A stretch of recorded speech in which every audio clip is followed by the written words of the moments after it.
My mother sold the house I inherited from my father while I was out of town on business.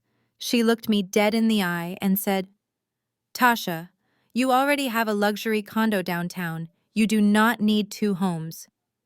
My brother Dante laughed and added, "Yeah, sis, be generous.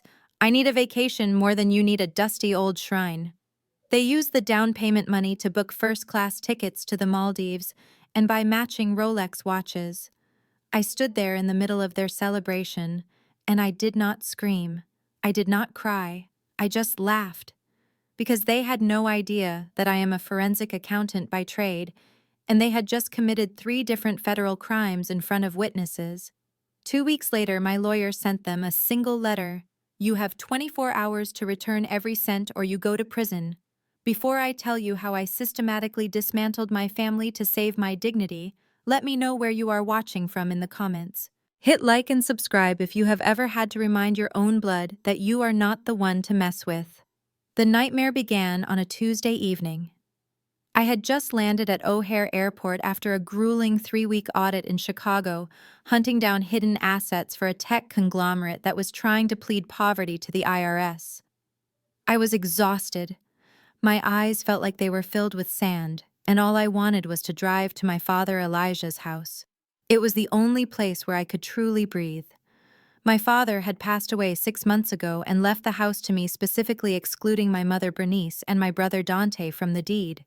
He knew exactly who they were. He knew they would sell the floorboards out from under him if they could get a good price. The house was in a quiet, historic neighborhood, oak trees lining the streets, a place where time seemed to move slower. It was my sanctuary. Or at least it was supposed to be. As I turned the corner onto the familiar street, my heart stopped beating for a second. There was a large white box truck parked in the driveway. The logo on the side read, "We buy ugly houses, fast cash, no questions." Panic, cold and sharp, spiked in my chest. I slammed on the brakes, parking my car haphazardly against the curb, and ran toward the house. The front door was wide open. 2 men I had never seen before were hauling boxes out of the living room, my father's boxes. I saw them toss a crate of vintage jazz records onto the grass like it was trash.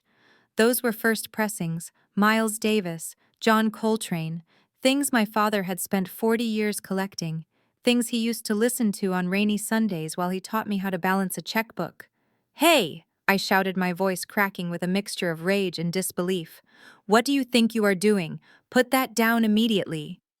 The larger of the 2 men wiped sweat from his forehead and looked at me with annoyance. He did not stop moving. "We are clearing the property, lady. New owner wants it gutted by Friday.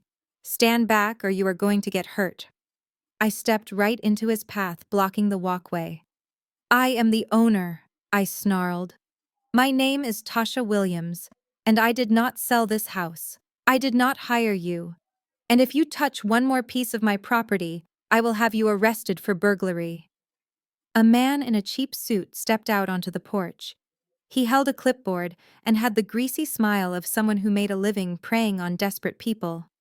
"There seems to be a misunderstanding, miss," he said, walking down the steps. "I am the broker handling this transaction. The sale was finalized 3 days ago. We have all the paperwork right here." He waved a document at me. I snatched it from his hand. It was a power of attorney form granting my mother Bernice Williams the right to sell the property on my behalf. At the bottom was a signature that was supposed to be mine. It was a loop-filled scrawl that looked nothing like my sharp professional signature. It was a forgery, and a bad one at that. "This is a lie," I said, my voice dropping to a dangerous whisper. "I did not sign this. I was in Chicago 3 days ago. This signature is a felony." The broker shrugged, taking the clipboard back. "Look, lady, I do not know about your family drama. I have a notarized document and a wire transfer confirmation. Your mother said you were busy with work and wanted this done quick. We paid cash. It is a done deal. Now please step off the property before I call the police for trespassing." I looked at the house. My father's sanctuary. They had already stripped the curtains. His favorite armchair was sitting sideways on the lawn, exposed to the elements. I felt a scream building in my throat, but I swallowed it. Screaming would not save the house. Screaming would get me arrested. I needed to be cold. I needed to be precise. I pulled out my phone and took photos of the truck, the license plate, the broker's face, and the document on his clipboard. You better hope you have good insurance, I told him, because you just bought stolen property. I turned around, got back in my car, and drove. I was not going to my condo. I was going to my mother's house. The drive to my mother's house took 20 minutes, but it felt like 20 years. My hands were gripping the steering wheel so hard my knuckles turned white. I replayed the broker's words in my head. Your mother said you were busy. Of course she did. Bernice Williams never missed an opportunity to exploit my career. To her, my job as a forensic accountant meant two things. First, that I was rich, which I was comfortable but not an ATM. And second, that I was always distracted, which she thought made me an easy target. She was wrong about the second part. My job was literally to pay attention to details, to find the lies hidden in the numbers. And she had just handed me the biggest case of my life. I pulled up to my mother's house and the smell of barbecue hit me before I even opened the car door. Music was blasting.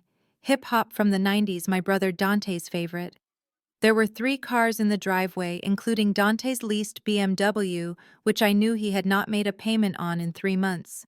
I walked up the driveway past the manicured lawn that my father used to mow. The front door was unlocked. I walked straight through to the backyard. It was a party, a celebration. My mother Bernice was sitting on a patio chair holding a glass of expensive red wine, laughing at something my sister-in-law Sarah said. Sarah was wearing a new bikini with a sheer cover-up, looking like she was already at a resort. Dante was manning the grill, flipping ribs with one hand and holding a beer with the other. On his wrist glinted a brand new Rolex watch. The gold caught the sunlight and sent a flash of anger through me that nearly blinded me. They were celebrating. They were eating and drinking and laughing on the grave of my father's legacy. Tasha Bernice spotted me first. Her smile did not falter. In fact, it widened. Oh, look who is back from the big city. We did not expect you until tomorrow. Grab a plate, baby. Dante made his special ribs. I marched right up to the table and slammed my purse down, rattling the wine glasses. You sold Dad's house, I said. I did not ask. I stated it. The music seemed to stop, although I knew it was still playing. The air in the backyard grew heavy. Bernice took a slow sip of her wine. She did not look guilty.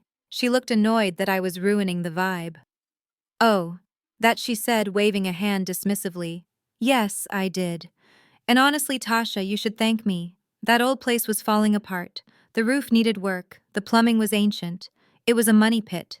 You have your fancy condo in the city, with the doorman and the gym. What do you need a second house for? It is greedy to hoard property when your family is in need. In need, I repeated, my voice trembling with suppressed rage. I am not hoarding property. Dad left that house to me. Specifically to me. He wanted to keep it in the family. He wanted it safe. And you forged my signature to sell it to a flipper for quick cash. Dante stepped away from the grill, wiping his hands on a towel. He walked over with that swagger that used to charm his teachers into passing him, but now just looked pathetic on a 38-year-old man who still asked his mommy for gas money. Watch your tone, Tasha, he said, pointing a tong at me. Mom did what she had to do. You know I have had a rough year. Losing my job was not my fault. The economy is bad. I need a reset, a fresh start. And Mom decided the best way to help the family was to liquidate an unused asset, so we could all breathe a little. Unused asset. I looked at him incredulous. That was Dad's home. His books are on the lawn right now, Dante. Strangers are throwing his life into a dumpster, and you call it an unused asset. And what is this reset? I pointed to the Rolex on his wrist. Is that part of the healing process? A $10,000 watch. Dante pulled his sleeve down, covering the watch, but he was smirking. It is an investment, sis. You would not understand. You are just a bean counter. You do not know how to project success. I have to look the part to get the next big opportunity. Sarah chimed in from her lounge chair, adjusting her sunglasses. Tasha, I think you are being a little dramatic. In my family, we share everything. When my brother needed help, my parents sold their boat. It is just what families do. We are going to the Maldives for 2 weeks. It is a mental health trip. Dante has been so stressed. We thought you would be happy that we are finally getting a break. The Maldives. First-class tickets. A Rolex. They had probably blown through $50,000 in less than 3 days. The deposit from the house sale must have been substantial.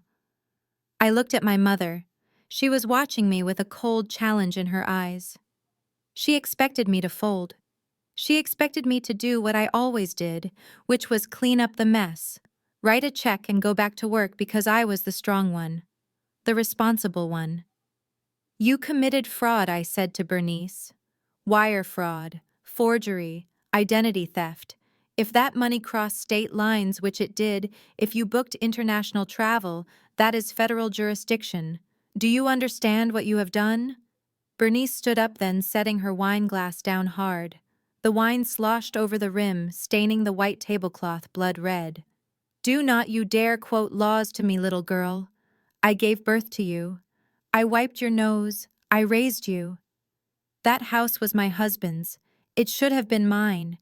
He was sick in the head when he wrote that will, leaving me out. I just corrected a mistake. And if you dare call the police on your own mother and brother, you will be dead to this family. You hear me? You will be the pariah. No one will talk to you. You will die alone in that cold condo of yours with your spreadsheets and your cats. I looked at them. Really looked at them. Dante, the golden child who could do no wrong even as he drained our parents' retirement funds dry while Dad was alive. Bernice, the matriarch who cared more about appearances than integrity. And Sarah, the enabler who coded her greed in wellness terminology. They truly believed I would not do anything. They banked on my silence. They banked on the shame of a family scandal keeping me quiet. But they forgot one thing. I deal with criminals for a living. I track down executives who embezzle millions from charities. I expose Ponzi schemes. I have sent men scarier than Dante to prison for less than this. I took a deep breath and the rage inside me settled into something cold and hard. Like ice, I looked at the Rolex again. I looked at the travel brochures for the Maldives scattered on the table. Okay, I said softly. Bernice smiled triumphant. She sat back down. See? I knew you would be reasonable. We will pay you back eventually, Tasha. Once Dante's new business takes off. We just borrowed it. Grab a rib. They are delicious. No, thank you, I said. I have to go. I have a lot of work to do. Enjoy your vacation. Really, enjoy every single second of it, because it is going to be very expensive. I turned and walked away. I heard them laughing as I reached the gate. I heard Dante say, I told you she would fold. She is soft. She needs us. I got into my car and locked the doors. I did not go home. I drove straight to my office downtown. It was 8 p.m., but I did not care. I swiped my badge, entered the secure server room, and sat down at my workstation. I cracked my knuckles and woke up my 3 monitors. It was time to go to work. I started by pulling up the public records for the house sale. It was easy to find. The deed transfer was recorded yesterday. The notary was a woman named Linda, who I knew for a fact had lost her license 2 years ago for stamping fraudulent loan documents. Strike one. Then I pulled up my own credit report. I have a subscription to a monitoring service that updates daily, but I had been so busy with the audit I had not checked it in a week. There it was. 3 new credit card inquiries in the last 48 hours. One from American Express, one from Chase, one from a luxury travel concierge service. They had used my social security number. They had opened joint accounts in my name and Bernice's name, forging my consent. Strike two. I traced the spending. The forensic software I use is powerful. It connects dots that normal banking apps do not show. I saw the wire transfer from the house sale. It went into a new account at a local bank under Bernice and Dante's name. From there, the money was bleeding out like a severed artery. $12,000 to Emirates Airlines, $8,000 to the Four Seasons Maldives, $15,000 at a jewelry store in the mall, $4,000 at a designer boutique. They were not just spending the money, they were laundering it through luxury goods. They were trying to spend it as fast as possible so that even if I sued them, there would be nothing left to recover. It was smart in a criminal way, but stupid in a practical way. Because every transaction left a digital fingerprint, and they were using my identity to do it. I sat there in the glow of the monitors and I remembered my father, Elijah. He was a quiet man, a postman who worked rain or shine. He saved every penny. He loved that house. He planted the hydrangeas in the front yard with his own hands. He used to tell me Tasha, money is just a tool, but trust is the hand that holds it. Never trust a hand that steals from its own pocket. He knew Bernice would try this. That was why he put the house in a trust. Wait. I froze. My hands hovered over the keyboard. The house was in a trust. The Elijah Williams Revocable Trust. I was the trustee. The deed was in the name of the trust, not Tasha Williams personally. If Bernice forged my signature as Tasha Williams to sell the house, the sale was invalid. The title company had screwed up. The broker had screwed up. They had bought a house from a ghost. But the money they received was real. The cash the buyer wired to them was real money. And they were spending it. This meant two things. First, I could get the house back because the sale was legally void. The We Buy Ugly Houses company was about to lose their deposit and their renovation costs. That was their problem for not doing due diligence. Second, and more importantly, Bernice and Dante had not just stolen from me. They had stolen from a trust. And in the state where we lived, theft from a trust by a non-trustee was a specific class of felony carrying a mandatory minimum sentence. And because they used the internet to book the flights, it was wire fraud. I leaned back in my chair and let out a long, slow breath. They wanted a vacation. I was going to give them a trip they would never forget. I picked up the phone and dialed a number I had not called in years, but knew by heart. It was Sterling, the most vicious civil litigator in the city. He owed me a favor from the time I found the hidden offshore accounts in his divorce case. Sterling, I said, when he answered, his voice gravelly with sleep. Wake up. I have a case for you. It involves wire fraud, forgery, and a vacation to the Maldives, and the defendants are my mother and brother. There was a pause on the line. Then Sterling chuckled, a low, dark sound. Tasha, he said, I always knew your family would be your retirement fund. Do you want them in jail, or do you want them homeless? I looked at the picture of my father on my desk, the one where he was holding up a fish he caught, smiling that crooked smile. I want them to learn, I said.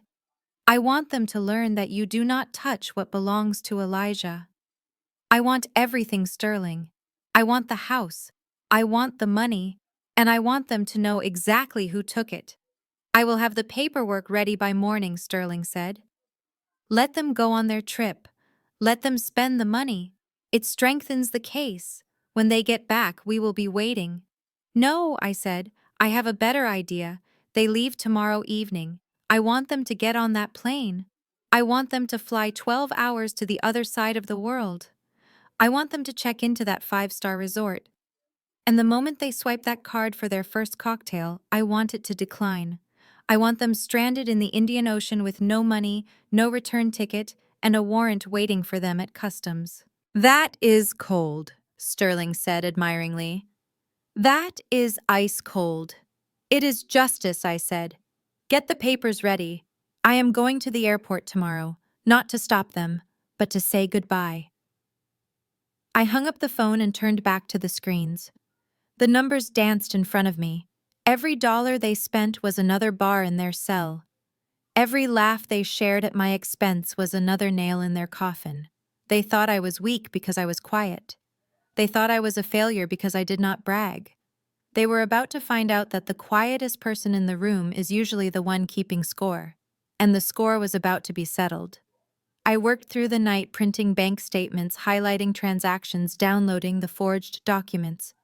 By sunrise, I had a dossier thick enough to choke a horse. I put it in a crisp manila envelope.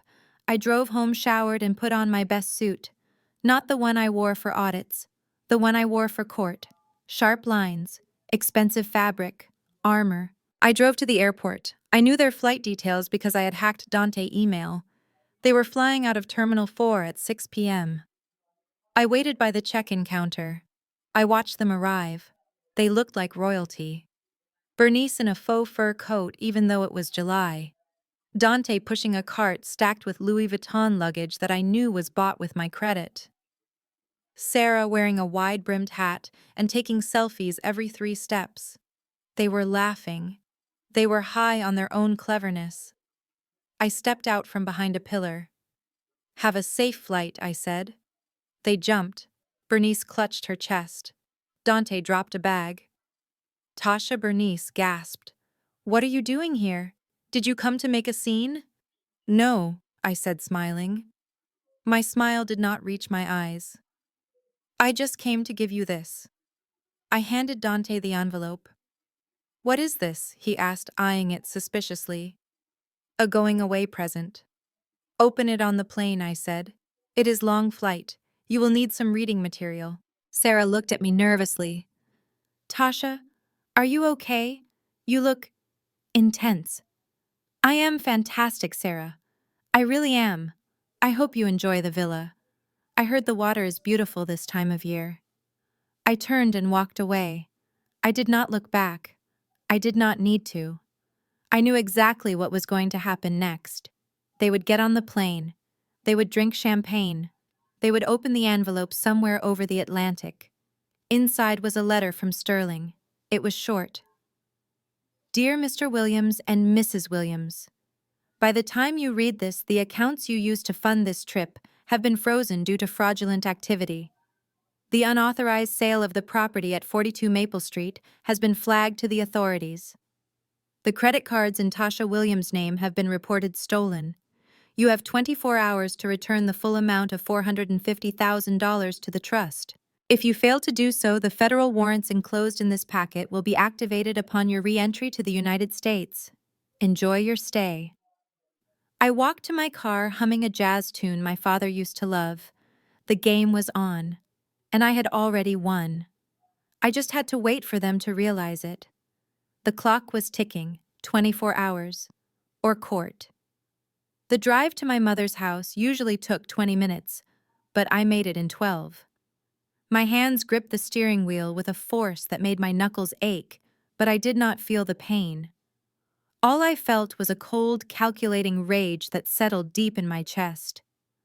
I had just watched strangers tossing my father's legacy into a dumpster, and now I was going to face the woman who sold it. I parked my sedan behind Dante-leased BMW, which was taking up 2 spots in the driveway as usual. The license plate frame was new and gold-plated. Of course it was. I stepped out of the car, and the sound of heavy bass hit me instantly. 90s hip-hop blasted from the backyard, shaking the windows of the suburban split-level house my mother Bernice had lived in for 30 years. The air smelled of expensive charcoal and seasoned meat. It smelled like a celebration. It smelled like a party funded by grand larceny. I walked up the driveway past the manicured lawn. The front door was unlocked, so I bypassed it and went straight for the side gate that led to the backyard. I pushed it open and the metal latch clanged loudly, but no one heard it over the music. The scene before me was a tableau of absolute entitlement. My mother was seated on her favorite wicker throne, holding a crystal glass filled with a deep red vintage that I knew cost at least $200 a bottle. She looked regal and completely unbothered, wearing a silk caftan that likely cost more than my first car. Across from her, lounging on a brand-new teak deck chair, was my sister-in-law, Sarah. She was wearing a white designer bikini with a sheer cover-up and oversized sunglasses, looking like she was already poolside at a 5-star resort. And then there was Dante, my brother, the golden child who had never held a job for longer than 6 months without getting fired for incompetence or attitude. He was standing by a shiny stainless steel grill that still had the price tag stickers on the legs. He was flipping steaks' thick, marbled ribeyes that sizzled as the fat hit the coals. As he turned the meat, the sunlight caught the heavy gold watch on his wrist. A Rolex Submariner, brand new. I stood there for a moment just watching them. They looked like a magazine advertisement for the good life. They looked like people who had not a care in the world. They looked like criminals. Bernice spotted me first. She did not look surprised or guilty. She simply raised her glass in a mock toast and smiled a smile that did not reach her eyes. Tasha, she called out over the music. You made it. Grab a plate, baby. Your brother is cooking wagyu. I did not grab a plate. I marched across the patio, my heels clicking sharply on the concrete. I stopped directly in front of the table where my mother sat, and I reached into my bag. I pulled out the crumbled power of attorney document I had snatched from the broker. I smoothed it out and slammed it onto the table right next to her wine glass. The liquid sloshed dangerously close to the rim. You forged my signature, Mom, I said. My voice was low, but it cut through the music like a knife. Sarah lowered her sunglasses, looking from the paper to me with feigned confusion. Dante stopped flipping the steaks, but he did not turn around. I saw his shoulders stiffen. Bernice picked up the paper with 2 fingers as if it were a dirty napkin. She glanced at it and then let it flutter back to the table. She took a slow sip of her wine, savoring the taste before she looked at me. Her expression was bored. Forged is such an ugly legal word, Tasha, she said, calm as ice. I prefer to think of it as executive action. I facilitated a transaction that needed to happen. You were in Chicago playing detective with your little calculator. Someone had to be the adult and make decisions for this family. I stared at her, feeling the blood pounding in my ears. Decisions for this family, I repeated. That was Dad's house.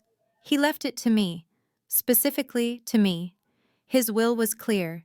He wanted me to have it because he knew you would do exactly this. He knew you would liquidate his life to fund Dante's lifestyle.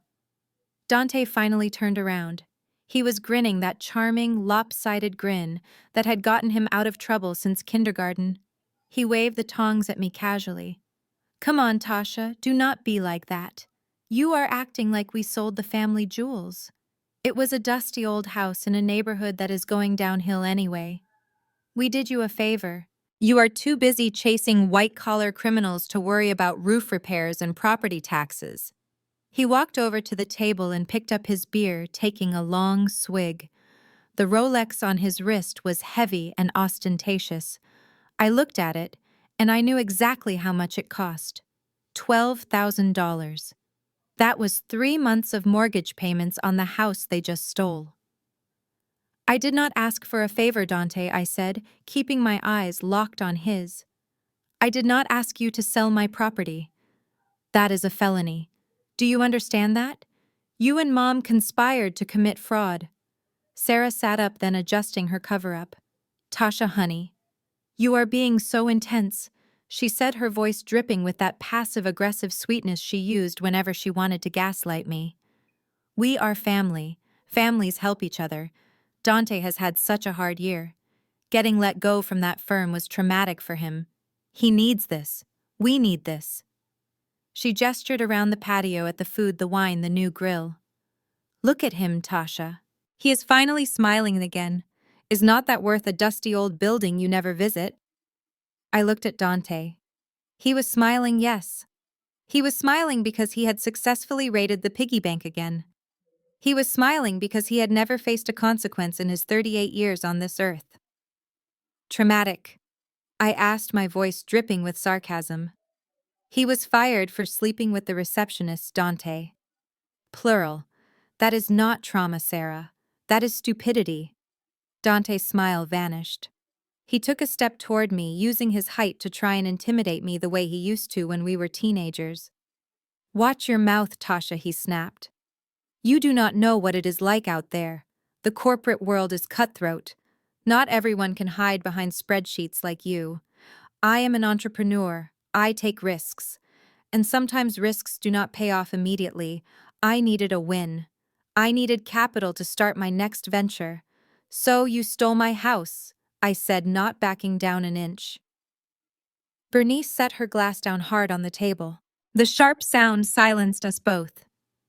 Enough, she commanded. Her voice had that steel edge that used to make me freeze as a child. Stop using that word, Tasha. Stole. Nobody stole anything.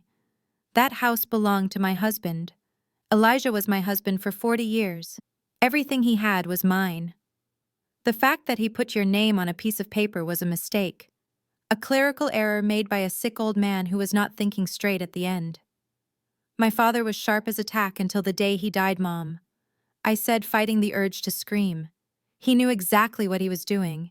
He wanted to leave something for the daughter who actually respected him, not the wife and son who treated him like a wallet. Bernice stood up then. She was shorter than me, but in that moment she seemed to loom large with indignation. "How dare you?" she hissed. "I took care of him. I cooked his meals. I washed his clothes. I earned every brick of that house, and I have the right to decide what to do with it. You are already rich, Tasha. You have that fancy condo downtown with the doorman. You have a 6-figure salary. You have no children, no husband, no responsibilities. You do not need that house. You are just being greedy." Greedy? I laughed, a harsh, dry sound. I am greedy. I am the one who paid for Dad's funeral because you said your funds were tied up. I am the one who paid off Dante's credit card debt 3 years ago to keep him from going to jail. And now you sell my inheritance behind my back and call me greedy because I am upset. Dante chuckled, shaking his head as if I were a child throwing a tantrum. Empathy. Tasha, you lack empathy. That is your problem. You count beans, but you do not count people. Look at this. He gestured to the spread. We are celebrating. Mom booked us first-class tickets to the Maldives. We leave tomorrow. 2 weeks in an overwater villa. Sun, sand, and healing. That is what this money is for. Healing the family trauma. You should be happy for us. The Maldives. I did a quick mental calculation. First-class tickets for 2 plus a luxury villa, plus the shopping spree they clearly went on, plus the Rolex. They had likely burned through $60,000 or $70,000 in less than 48 hours. The house sold for $450,000. The rest of the money was sitting in an account somewhere, and they were treating it like a lottery win. You are going to the Maldives on my money, I said quietly. Sarah beamed, oblivious to the danger in my voice. Yes, is not it amazing? Bernice said, we all deserve a treat. She even bought me this bikini. It is Italian. Tasha, you really should try to be more generous. In my culture, family is everything. If my brother needed a vacation, I would give him the shirt off my back. I looked at Sarah, at her expensive bikini and her vacuous smile. I looked at Dante, checking his reflection in the back of a spoon, admiring his new watch. I looked at Bernice, who was watching me with a look of supreme victory. They really thought they had won. They thought that because they were family, because they were blood, I would just roll over. They thought I would yell and scream and then eventually write it off as a loss because that is what I had always done. They thought I was weak. But they forgot what I do for a living. They forgot that I hunt people who think they are smarter than the system. They forgot that I know how to track every cent, every wire transfer, every digital footprint. Bernice sat back down and picked up her wine. Look, Tasha, she said, her tone softening into a patronizing soothe. We cannot undo the sale. It is done. The money is in my account. We are going on this trip. Dante needs it. When we get back, maybe I can give you a little something. A few $1,000s to smooth things over. But you need to let this go. Do not ruin this for your brother. Do not be the bitter, lonely sister who drags everyone down. Dante clapped his hands together, rubbing them greedily. Yes, sis. Let it go. Be happy for us. We will bring you back a souvenir. Maybe a shell or something. I looked at the forged document still sitting on the table. I looked at the signatures. I looked at the date. I looked at the notary stamp. I realized then that arguing was pointless. They did not operate in the realm of logic or morality. They operated in the realm of opportunity and exploitation. To them, I was not a person. I was a resource. And they had just mined me dry. Or so they thought. I took a deep breath and let the anger settle into a cold, hard resolve. I stopped shaking. I straightened my spine. Okay, I said. Bernice blinked, surprised by my sudden capitulation. Okay. Yes, I said. I reached out and took the forged document back off the table. I folded it neatly and put it back in my bag. You are right, Mom. What is done. The house is sold. You have the money. You have your tickets. Dante let out a loud whoop of joy. That is my girl. I knew you would see reason. Finally acting like a real sister. Come on, have a drink. Let us toast to the Maldives. No drink for me, I said, my voice steady. I have a lot of work to do. But you guys go ahead. Enjoy the Wagyu. Enjoy the wine. And definitely enjoy the Maldives. It is supposed to be beautiful this time of year. Sarah clapped her hands delightedly. Oh, it is, Tasha. I have been looking at pictures all day. The water is so blue. I bet it is, I said. I looked at Bernice one last time. She was watching me closely, her eyes narrowing slightly. She was sensing that this was too easy, but her arrogance was overriding her instincts. Have a safe flight, I said. Send me pictures. I turned around and walked back toward the gate. Tasha Bernice called out, Do not do anything stupid. Remember, family is forever. I did not turn back. I kept walking, my heels clicking on the pavement. I walked past the BMW, past the manicured lawn, past the life they had built on lies and manipulation.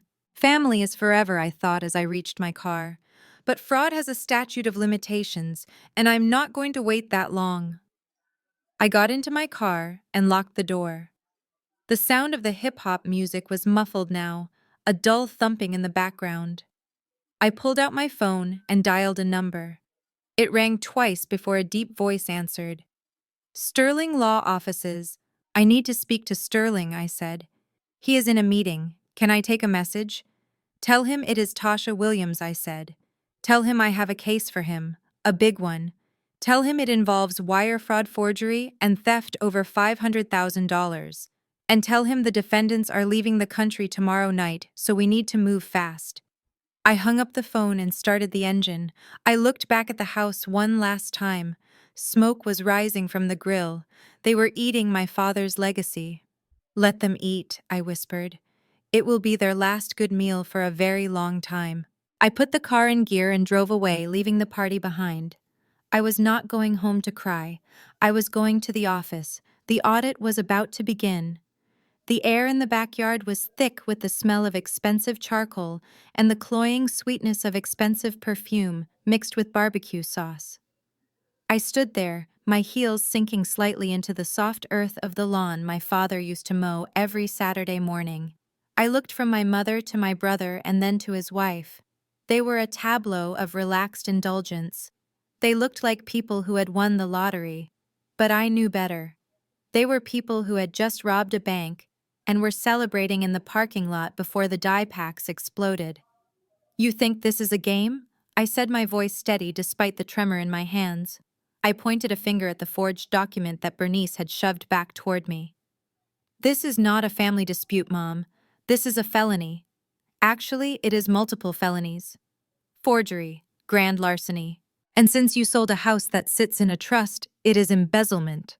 Dante scoffed, picking a piece of gristle out of his teeth. He leaned back against the shiny new grill, looking bored. You and your big words, Tasha. Felony, larceny. You sound like a cop. We are family. You cannot arrest your family.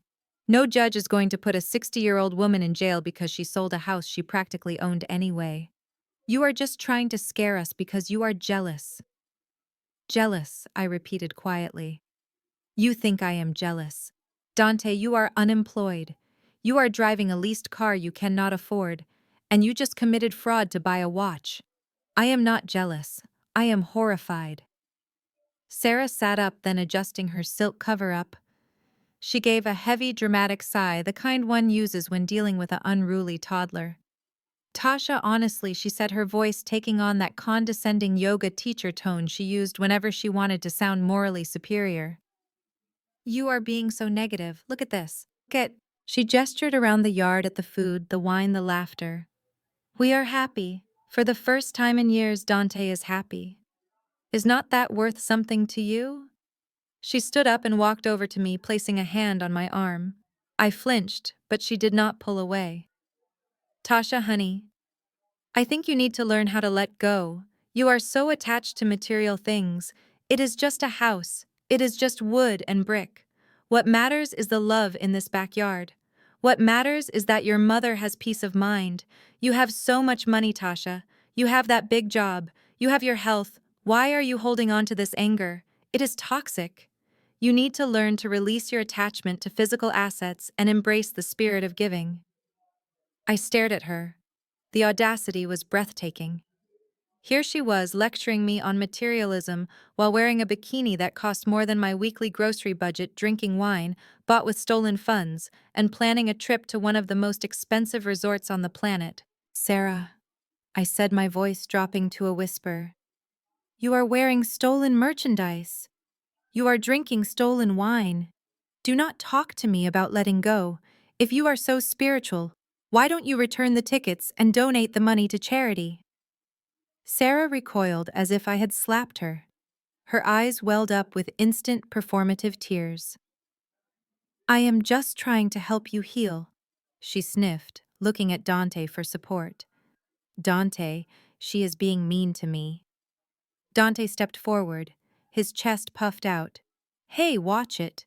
Do not talk to my wife like that. She has a good heart. Unlike you. You are cold, Tasha. You have always been cold. That is why you are single. That is why Dad liked me better. Because I knew how to live, and you just knew how to count pennies. The mention of our father hit me hard. Dad did not like you better, Dante, I said. He worried about you. He lost sleep over you. He put the house in a trust because he knew you would do exactly this. He was trying to protect his legacy from his own son. Bernice slammed her hand down on the table. The sound cracked like a whip, silencing the yard. Enough, she shouted. She stood up, her face twisted with a mixture of fury and fear. I will not have you disrespecting your brother in my house. It is not your house anymore, Mom, I said. You sold it, remember? Or at least you tried to. Bernice walked around the table, closing the distance between us. She stopped inches from my face. I could smell the wine on her breath. I could see the fine lines of tension around her mouth. Listen to me very carefully, Tasha, she hissed. If you make one phone call, if you talk to one lawyer, if you bring one police officer to my doorstep, you are done. Do you hear me? Done. She poked a finger into my chest hard. I am your mother. I brought you into this world. I gave you life. And if you try to put me in jail over some bricks and mortar, I will disown you. I will tell everyone in the family what a heartless, ungrateful wretch you are. I will tell your aunts. I will tell the church. You will be alone, Tasha. You will have no mother, no brother, no family. You will be the richest, loneliest girl in the city. Is that what you want? Do you want to be an orphan? I looked into her eyes. I searched for any sign of the mother who used to braid my hair. I searched for the woman who used to make me soup when I was sick. She was gone. Or maybe she had never really existed. Maybe she had always been this person waiting for the right moment to show her true face.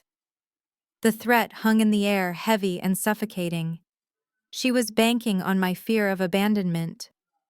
She knew that despite my success, despite my independence, I still craved connection. I still wanted a family to go home to on Christmas. She was holding our relationship hostage, demanding a ransom of $450,000. For a moment, I wavered. I felt the old urge to fix it, to write a check to make the problem go away just to keep the peace, just to keep my mother. But then my eyes drifted past her shoulder to the patio table.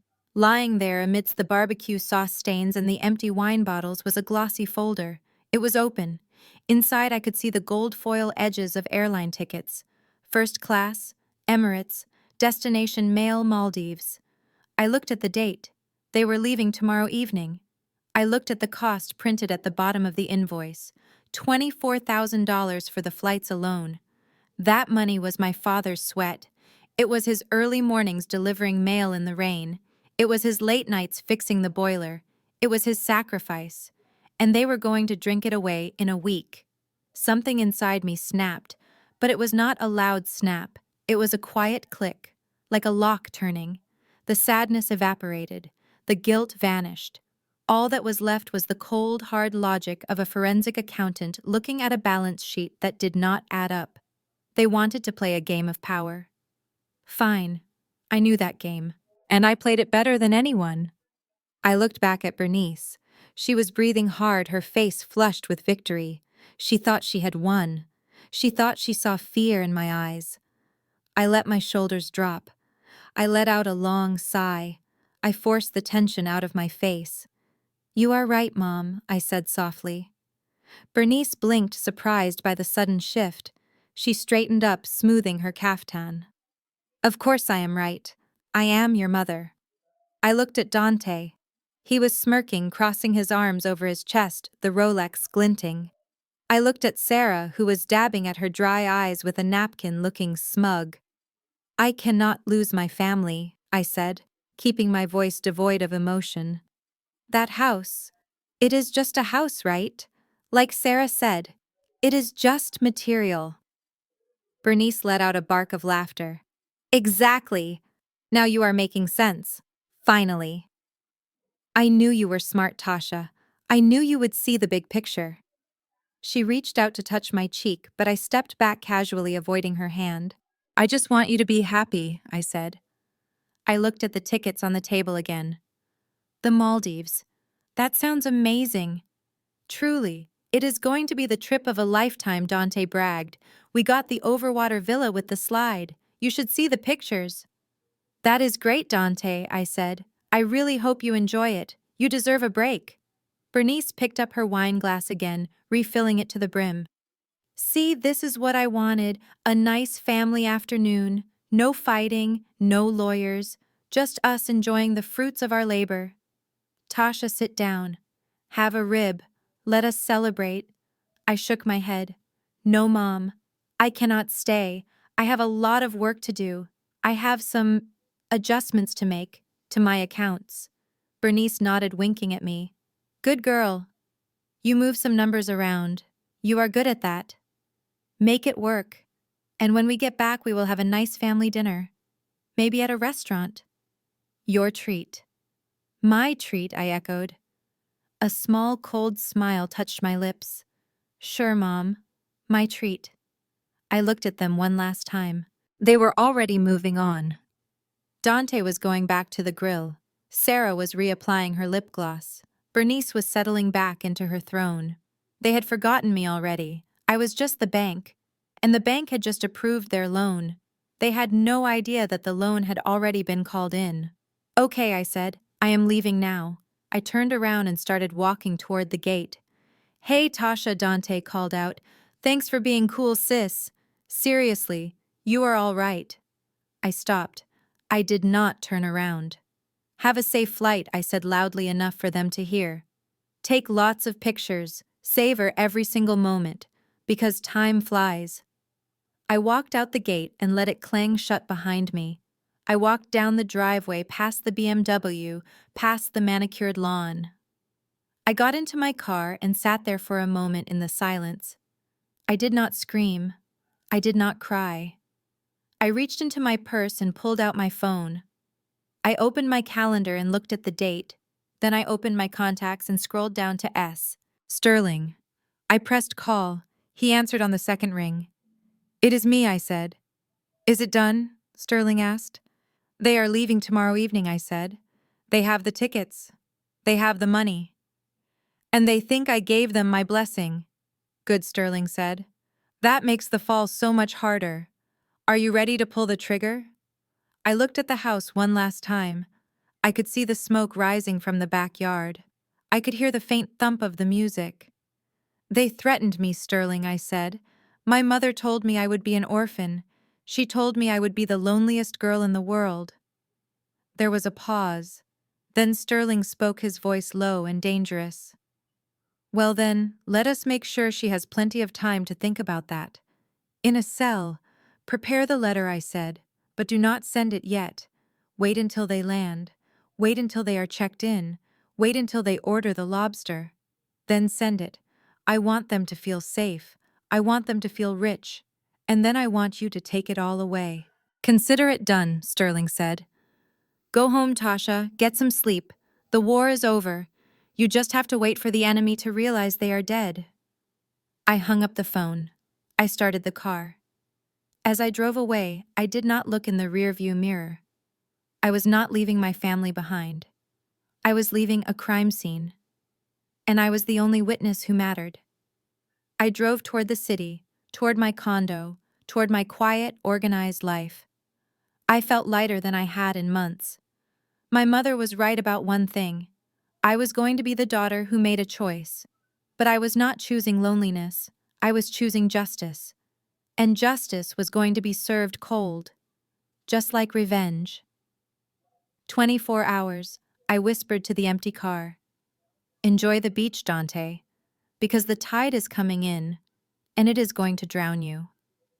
I drove away from the barbecue with the taste of ash in my mouth, but by the time I swiped my keycard at the secure entrance of my office building, my pulse had slowed to a rhythmic 60 beats per minute. This was my domain, the 30th floor of a steel and glass tower in downtown Chicago, where I hunted financial predators for a living. My corner office was dark except for the amber glow of the city skyline, but I did not turn on the overhead lights. I preferred the blue illumination of my monitors. It helped me see the patterns. I sat down in my ergonomic chair and placed my phone on the desk. I cracked my knuckles and logged into the firm's secure server. The interface greeted me with a blinking cursor. Most people saw numbers as static things, lifeless digits on a page. I saw them as DNA. Money left a trail like a wounded animal, and I was the best tracker in the state. My mother Bernice thought she had pulled off the heist of the century. She thought selling a house was as simple as signing a paper and cashing a check. She had no idea that she had just walked into a minefield that my father and I had laid 5 years ago. I started with the property records. The county clerk's database was public information, but the speed at which the transaction had been recorded was suspicious. I pulled up the deed history for 42 Maple Street. There it was. A transfer of ownership recorded 48 hours ago. The buyer was listed as Quick Flip Assets LLC, a shell company registered in Delaware. I ran a quick background check on the entity.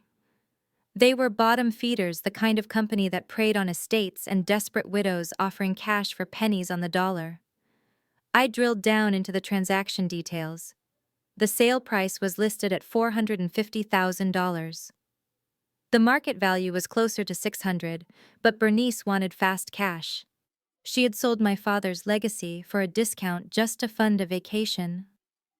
I pulled up the digitized copy of the sale agreement. My eyes narrowed as I zoomed in on the signature line. There was my name, Tasha Williams, scrawled in blue ink. It was a decent attempt, I had to give her that. She had practiced. But she had missed the tell. I always crossed my T's with a sharp upward slash, a habit I picked up in accounting school to prevent alteration. This signature had a flat cross. It was lazy. But forgery was just the appetizer. I needed the main course. I needed to know where the money went, and how Dante was wearing a Rolex that cost more than his annual income. I opened a new window and accessed my personal credit monitoring service. I usually checked it once a month, but tonight I needed a real-time autopsy of my financial identity. The screen refreshed and a sea of red alerts flooded the dashboard. My stomach tightened, but my face remained impassive. Bernice had been busy. 3 days ago, a credit inquiry was made by American Express. The Centurion card, the black card. It was approved. 2 days ago, a supplementary card was issued in the name of Dante Williams. Yesterday, a charge for $12,000 at a luxury jeweler in the Magnificent Mile. Another charge for $24,000 for Emirates Airlines. Another for $8,000 at a resort booking agency. They were not just spending the cash from the house, they were leveraging my credit score to live like kings. Bernice had used my social security number, my mother's maiden name, which was her own name, and my old home address to bypass the security questions. She had stolen my identity to give her son a lifestyle he could never earn. I leaned back in my chair and closed my eyes, letting the rage wash over me and then recede. This was exactly what Elijah had warned me about. My father was a simple man. He drove a mail truck for 30 years. He wore the same work boots until the soles wore through. But he was not stupid. He saw things. He saw how Bernice looked at expensive cars with a hunger that scared him. He saw how she coddled Dante, slipping him 20s from the grocery money, while telling me we could not afford new sneakers. I remembered a rainy Saturday when I was 12. Dad told Mom he was taking me to the library. Instead, he drove us to a small community college in the next town over. "Where are we going, Daddy?" I had asked, clutching my backpack. "To school, Tasha," he said, his voice serious. "You are good with numbers, baby girl. I see how you do your math homework. You have a gift, but a gift is dangerous if you do not know how to protect it." He sat me down in a free financial literacy seminar for adults. I was the only child in the room. I learned about compound interest that day. I learned about liabilities and assets. But the most important lesson came on the drive home. "Tasha," he said, keeping his eyes on the wet road, "your mother loves us in her own way. But she loves things more. She thinks money is magic. She thinks it appears when she wants it. And Dante, he is just like her. They are holes, Tasha. Empty pockets. No matter how much you put in, it falls right out." He gripped the steering wheel tight. "You have to be the vault, baby girl. You have to be the one who locks the door. Because if you do not, they will pick your bones clean and tell you it is your fault for having meat on them." That was the day I decided to become an accountant. Not just any accountant, but a forensic one. I wanted to be the vault. Years later, when Dad got sick, he called me home from college. He looked frail, his skin gray against the white hospital sheets. But his mind was sharp. "I made a will, Tasha," he whispered, ensuring Bernice was out of the room. "But a will is just a piece of paper. Your mother can tear paper. She can cry to a judge. We need something stronger." We met with Sterling, his lawyer, the next day. We set up the Elijah Williams Revocable Trust. It was a masterpiece of legal engineering. The house was not left to me as an individual. It was transferred into the trust. I was named the sole trustee and the sole beneficiary. The brilliance of the trust was in the details. The deed to the house was legally held by the trust entity, not Tasha Williams. This meant that even if someone forged my signature as Tasha Williams to sell the house, the sale was legally void from the start because Tasha Williams did not own the house. The trust did. And there was a clause, a poison pill clause, that Dad insisted on. Clause 4, Section B. Any individual who attempts to encumber, sell, or transfer assets of the trust without the express written consent of the trustee shall immediately forfeit any and all future claims to the estate and shall be liable for damages to the fullest extent of the law. Bernice never read the paperwork. She just saw me handling the funeral and assumed I had inherited the house the normal way. She assumed she could bully me into signing it over or just fake it until she made it. She did not know she had sold a house she did not own to a company that did not do its due diligence using a signature that was a felony to forge. I opened my eyes and looked at the screens again. The numbers told a story of greed and stupidity. The wire transfer from the Quick Flip company had hit a joint account Bernice had opened in both our names.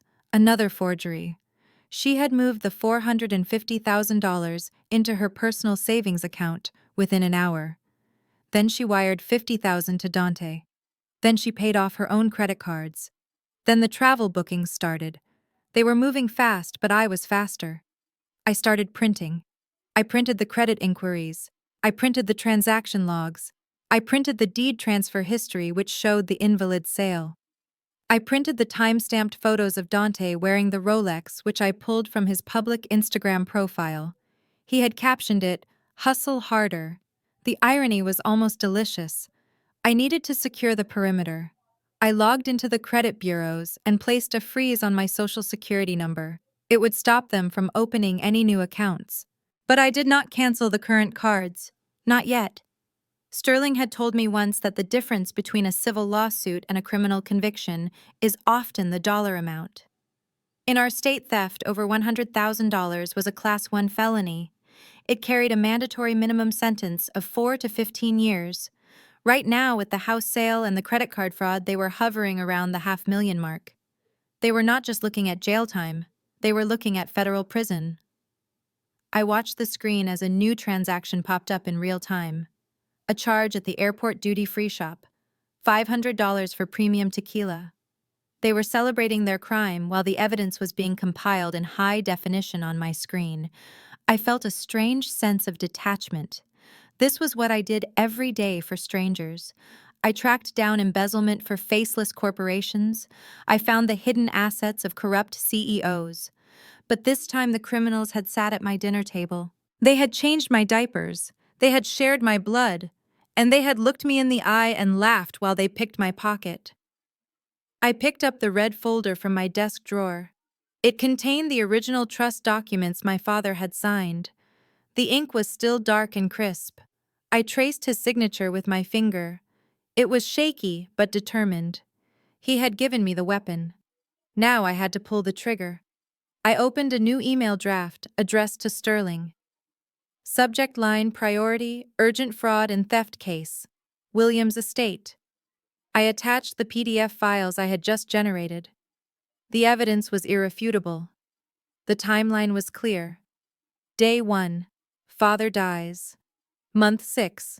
Trust executed. Yesterday, Bernice forges deed transfer. Today, Bernice commits identity theft and wire fraud.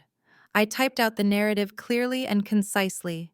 I explained the relationships. I explained the lack of consent. I explained the trust structure. Then I added a final note. Sterling. They are leaving the country tomorrow evening for the Maldives. We need to serve them before they land, or we need to have a surprise waiting for them when they return. I prefer the latter. Let them spend the money. Let them dig the hole so deep they can never climb out. I want full restitution. I want the house back. And I want to execute the lien clause on Bernice's own property to cover the damages.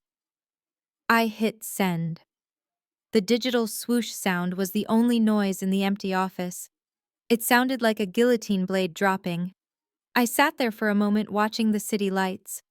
I wondered if Dante was sleeping soundly, dreaming of white sand beaches. I wondered if Bernice was patting herself on the back for finally outsmarting her bookworm daughter. They had no idea that the girl they mocked for reading financial statements was currently dissecting their lives with surgical precision. I stood up and walked to the window. My reflection stared back at me. I looked tired, but my eyes were clear. I was not the victim here. I was the executioner. My father had built that house with sweat and sacrifice. He had planted those hydrangeas. He had sat in that armchair and listened to Miles Davis and told me to be the vault. They had thrown his records in the grass. I turned back to my desk and picked up my phone. I saw a text from Sarah. Hey girl, just wanted to say no hard feelings. Hope you are not too mad about the trip. We really need this, love you. I did not reply. I gathered my files, my laptop and my father's red folder. I walked out of the office, and the security lights clicked off behind me, leaving the room in darkness. The hunt was over. The trap was set. Now all I had to do was wait for the snap. The blue light of my monitors was the only illumination in my apartment as I watched my family document their own demise in high definition. It was almost midnight on Wednesday. They had landed in Mail 12 hours ago, and the social media parade had begun immediately. I had Dante's Instagram profile open on the left screen. He had posted a reel set to a trending rap song. It showed a sweeping panoramic view of a turquoise ocean, a wooden walkway stretching out over the water, and a villa that looked like a palace floating on the sea. The camera panned to Sarah, who was spinning in a white sundress holding a glass of champagne. Then it flipped to selfie mode. Dante was wearing sunglasses that I knew cost $600. He flashed a peace sign and winked. The caption read, "Hustle hard, play hard. Blessings on blessings. Thanks, Mom, for making it happen. Hashtag CEO life. Hashtag Maldives. Hashtag rich kids." I took a screenshot. Click. Evidence. He was calling himself a CEO. The man who had been fired from a telemarketing job for sleeping in the break room was now broadcasting a lifestyle he had stolen from his sister. It was not just theft. It was a performance. And I was the unwilling producer. On the right screen, my bank alerts were scrolling like a ticker tape. I had set up real-time notifications for every account associated with my social security number. Since Bernice had used my identity to open these lines of credit, I had full visibility into the spending. Ding! A notification popped up. American Express. Charge approved. $4,500. Louis Vuitton, Mail International Airport. Ding! Chase Sapphire Reserve. Charge approved. $2,000. Private seaplane transfer. Ding! The alerts were coming in so fast it was almost hypnotic. They were not just on a vacation. They were on a rampage. It was as if they knew deep down that this money was not real, that it was going to disappear, so they had to turn it into physical objects as quickly as possible. They were buying validation. They were buying the feeling of being important. I picked up my coffee mug. It was cold. I took a sip anyway, my eyes never leaving the screen. Most people in my position would be hyperventilating. They would be on the phone with the fraud department screaming for the accounts to be locked. They would be trying to stop the bleeding. But I was not most people. I was a forensic accountant. And I knew that in the eyes of the law, intent is hard to prove, but volume speaks for itself. If they spent $5,000, a defense lawyer could argue it was a misunderstanding. A family dispute over authorized user status. They could claim implied consent. But 50,000, 75,000, 100,000. That is not a misunderstanding. That is a lifestyle. That is a sustained pattern of criminal activity. I needed them to cross a specific threshold. In federal sentencing guidelines, the amount of loss drives the severity of the punishment. Theft over $100,000 triggers a significant enhancement in the sentencing range. It moves the needle from probation to prison time. Real prison time. I checked the running total on my spreadsheet, including the house sale proceeds they had diverted and the credit card charges. They were currently at $87,000 in spending. They were close. They just needed one more big day. My phone rang, breaking the silence. The caller ID said Sterling. I put it on speaker. "You are watching this, aren't you?" Sterling said without preamble. His voice was rough. He sounded like he was smoking a cigar, which he probably was. "I am watching," I said. "Dante just posted a video of a bottle of Ace of Spades champagne. That is $600 a bottle." "I saw it," Sterling said. "I follow him too now. The kid is an idiot. He is geotagging his own crimes. But Tasha, we need to talk strategy. I am looking at these transaction logs. They just rented a private yacht for tomorrow. A sunset cruise. $12,000. I smiled in the dark. Good, that is good. It is. Tasha Sterling sighed. "I am your lawyer, so I have to ask you this. Are you sure about this plan? You are letting them burn your money. That credit debt is in your name. If we cannot recover the assets, or if the judge gets funny about you not mitigating damages, you could be on the hook for some of this. You are watching them light a bonfire with your financial future." I leaned forward, staring at the picture of Sarah holding a Chanel bag she had bought an hour ago. "I am not letting them burn my money, Sterling," I said, my voice flat. "I am letting them buy their own handcuffs." Sterling paused. I could hear him exhaling smoke. "You are a scary woman, Tasha. You know that, right?" I am a practical woman, I corrected. If I stop them now, they can cry to a jury. They can say they thought they had permission. They can say they were going to pay me back.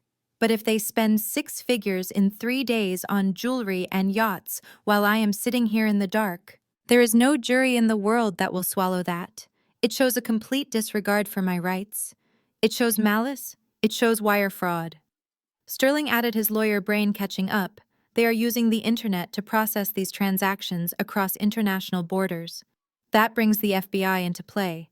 And since they are moving proceeds from the house sale, which was technically trust property across state lines, we have got money laundering statutes we can leverage. Exactly, I said.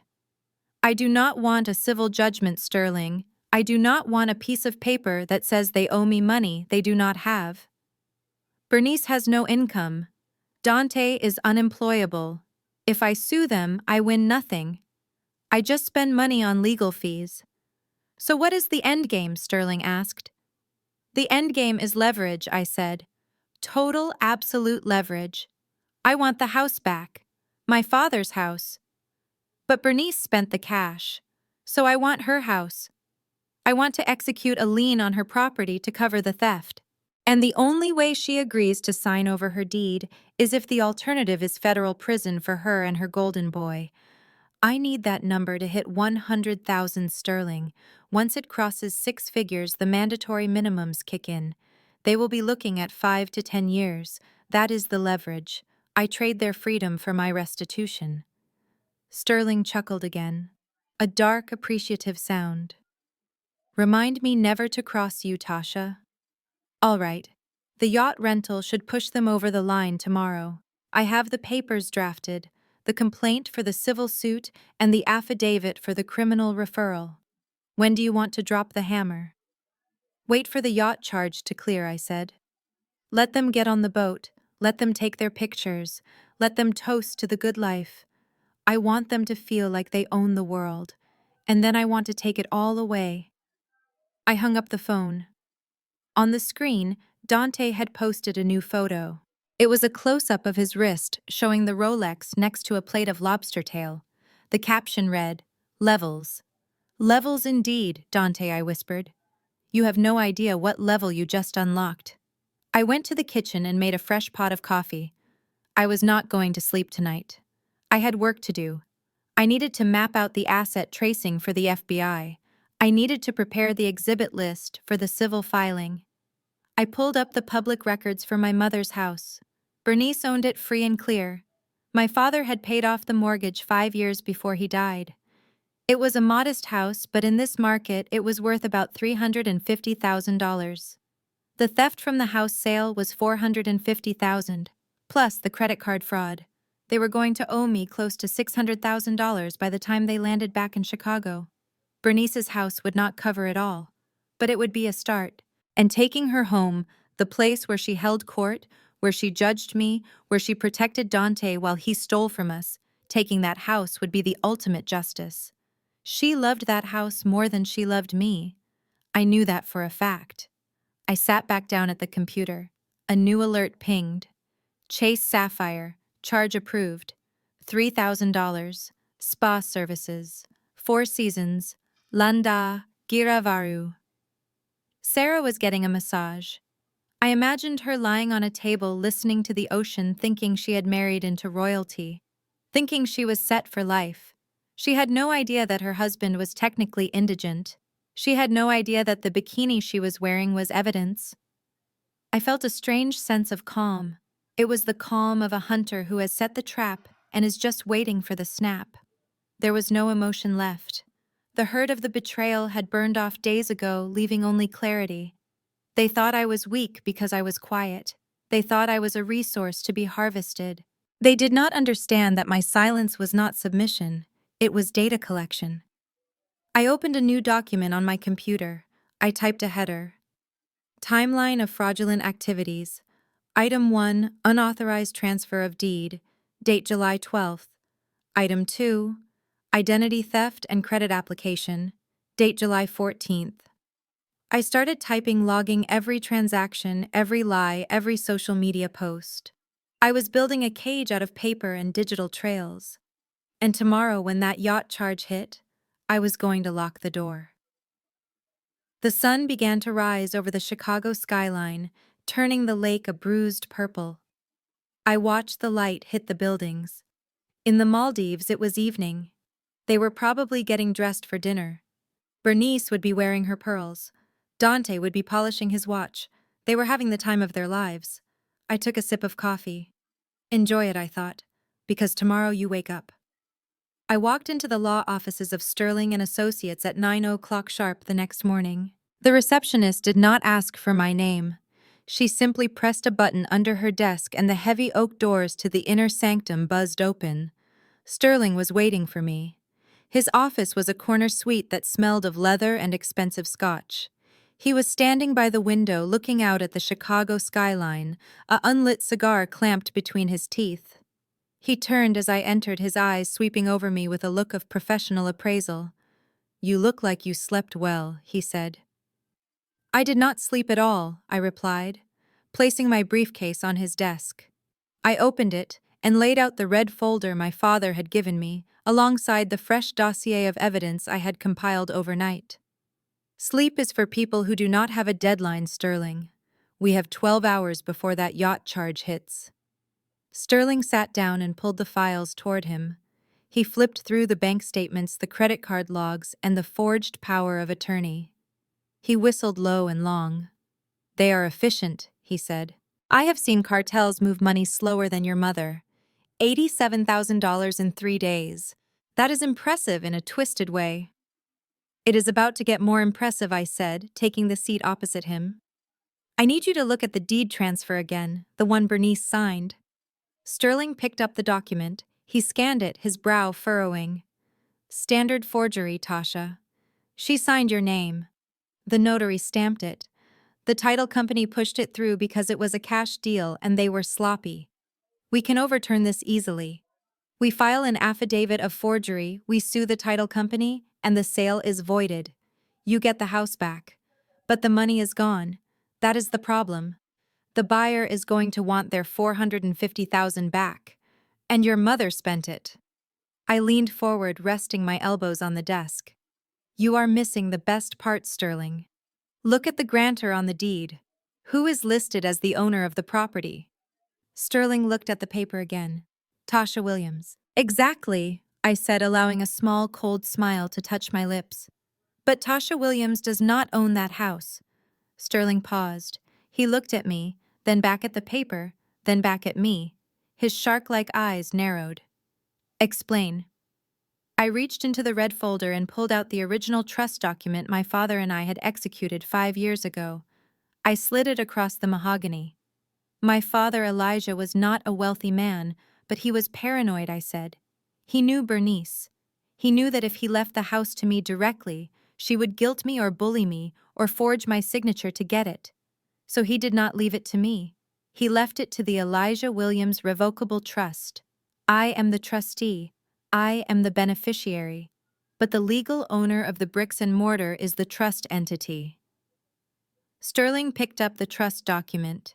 He read the first page, then flipped to the schedule of assets. He read the clause about the property transfer. A slow grin spread across his face. It was the smile of a predator recognizing a fellow hunter. "This changes everything," he said, his voice dropping an octave. "If the house is owned by the trust," I continued, "and Bernice forged my signature as Tasha Williams, the individual, then she sold something that does not exist. She sold a house that Tasha Williams does not own. The title company did not just get sloppy, they committed malpractice. They failed to check the chain of title. The deed Bernice signed is not just voidable, it is a nullity. It is a piece of trash." Sterling leaned back in his chair, tenting his fingers. "So the house is safe. It never legally left the trust. The buyer has a piece of paper that says they bought a house from a woman who did not own it. They are trespassing right now. We can evict them tomorrow." "Exactly," I said. "But here is the kicker. The money. The buyer wired $450,000 to Bernice based on that fraudulent document." "That is theft by deception," Sterling said. "That is grand larceny. That is fraud." And because she moved the money into an account she opened in my name and then used it to buy tickets and hotels internationally, it is wire fraud and money laundering, I added. But Sterling, there is one more layer. Because the asset she attempted to sell belongs to a trust, she did not just steal from a person. She embezzled from a legal entity. In this state, the penalties for fiduciary fraud or theft from a trust instrument are double the standard sentencing guidelines. Sterling laughed. It was a genuine sound of delight. You trapped them, Tasha. You did not just catch them. You baited the hook and waited for them to swallow it. They think they sold a house, but they just sold their freedom. Bernice thinks she is smart, I said, my voice hardening. She thinks because she gave birth to me, she owns me. She thinks my assets are her assets. She does not understand that the law does not care about DNA. The law cares about paper, and my paper is bulletproof. So what is the play? Sterling asked. We have them on the fraud. We have them on the theft. We have the house secured. Why are we letting them stay on the island? Why let them spend another dime? Because of the restitution, I said. I looked at the photo of Dante on my phone, the one with the lobster tail and the Rolex. If I stop them now, they come home. They get arrested. They go to jail. But they are broke, Sterling. Bernice has no job. Dante has no job. Sarah is a receptionist. If they go to jail now, I get justice, but I do not get made whole. The money they spent is gone. The credit card debt in my name is still there. I will have to fight the banks to prove it was fraud, which takes months.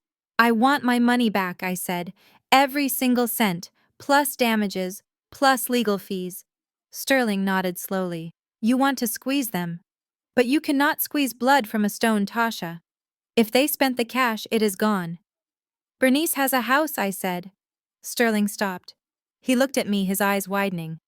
Her house. The one she lives in. My father paid it off 10 years ago, I said. It is worth about $350,000. Maybe more in this market. It is her only asset. It is her pride and joy. She lords that house over everyone. It is where she holds court. It is where she judges people. I want it, I said. Sterling's smile turned predatory. You want to lien her property. I want to execute a judgment, I said. When they come back and realize they are facing 20 years in federal prison, they will be desperate. They will do anything to stay out of jail. They will look for a deal. And the deal, Sterling said, catching on, is that Bernice liquidates her only asset to pay back the trust. She signs over her house to you to cover the debt. She signs it over to the trust, I corrected, to replace the funds she stole. It is poetic, Sterling. She tried to sell my father's legacy to fund a vacation, so she is going to lose her own legacy to pay for it. Sterling stood up and walked to the window, looking out at the city. That is ruthless, Tasha. You are going to make your mother homeless. She made herself homeless, I said coldly. She made the choice when she signed that paper.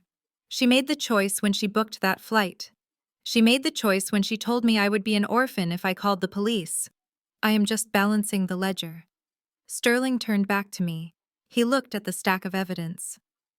Okay, I see the path. We wait for the spending to hit the felony threshold, which it will by tomorrow. We draft the civil complaint for fraud and conversion. We draft the criminal referral for the FBI. And we prepare a settlement agreement. The settlement agreement, I said, that is the key. It needs to be ready. It needs to say that in exchange for the trust declining to press immediate criminal charges, Bernice Williams agrees to transfer the deed of her property at 12 Oak Lane to the Elijah Williams Revocable Trust immediately. It needs to say that she acknowledges the debt. It needs to be ironclad. It will be Sterling promised. But Tasha, you know Sarah is going to flip right. As soon as the heat comes down, she is going to turn on Dante. She is not going to go to prison for her mother-in-law. I know, I said. That is part of the plan. Divide and conquer. Sarah is weak. She likes the lifestyle, but she does not have the stomach for the cost. When she realizes she is an accessory to wire fraud, she will sing like a bird. She will give us everything we need to nail Bernice and Dante if they try to fight. What about Dante? Sterling asked. He is the golden boy. Bernice will try to protect him. She cannot protect him from this, I said. He used the credit cards. He is on camera buying the Rolex. He is the one posting the evidence on Instagram. He is the face of the fraud. If Bernice wants to save him, she has to pay, and the only way she can pay is with her house. It is a perfect circle, Sterling said. A perfect circle of consequences. I checked my watch. It is 9:30 a.m. In the Maldives, it is nighttime. They are sleeping. Tomorrow they are renting a yacht. That charge will be $12,000. That pushes the total loss over $100,000. That is the trigger, Sterling said. Once they cross six figures, the federal sentencing guidelines jump. They go from a slap on the wrist to serious time. Then we wait, I said. We let them have their boat ride. We let them take their pictures. We let them feel like they got away with it. And the minute they step off that boat, we send the email. To their phones, Sterling asked. To every device they have, I said. Email, text, WhatsApp. I want their phones to light up like a Christmas tree. I want them to read it while they are still salty from the ocean. I want the panic to set in while they are trapped on an island 5,000 miles from home with no money and no way out. And the deadline, Sterling asked. 24 hours, I said. The letter needs to say they have 24 hours to wire the full amount back to the trust account.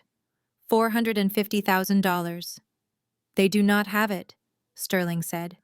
They spent it. I know, I said. That is the point. I am giving them an impossible deadline to force the capitulation. When they realize they cannot pay cash, they will realize the house is the only currency they have left. Sterling nodded.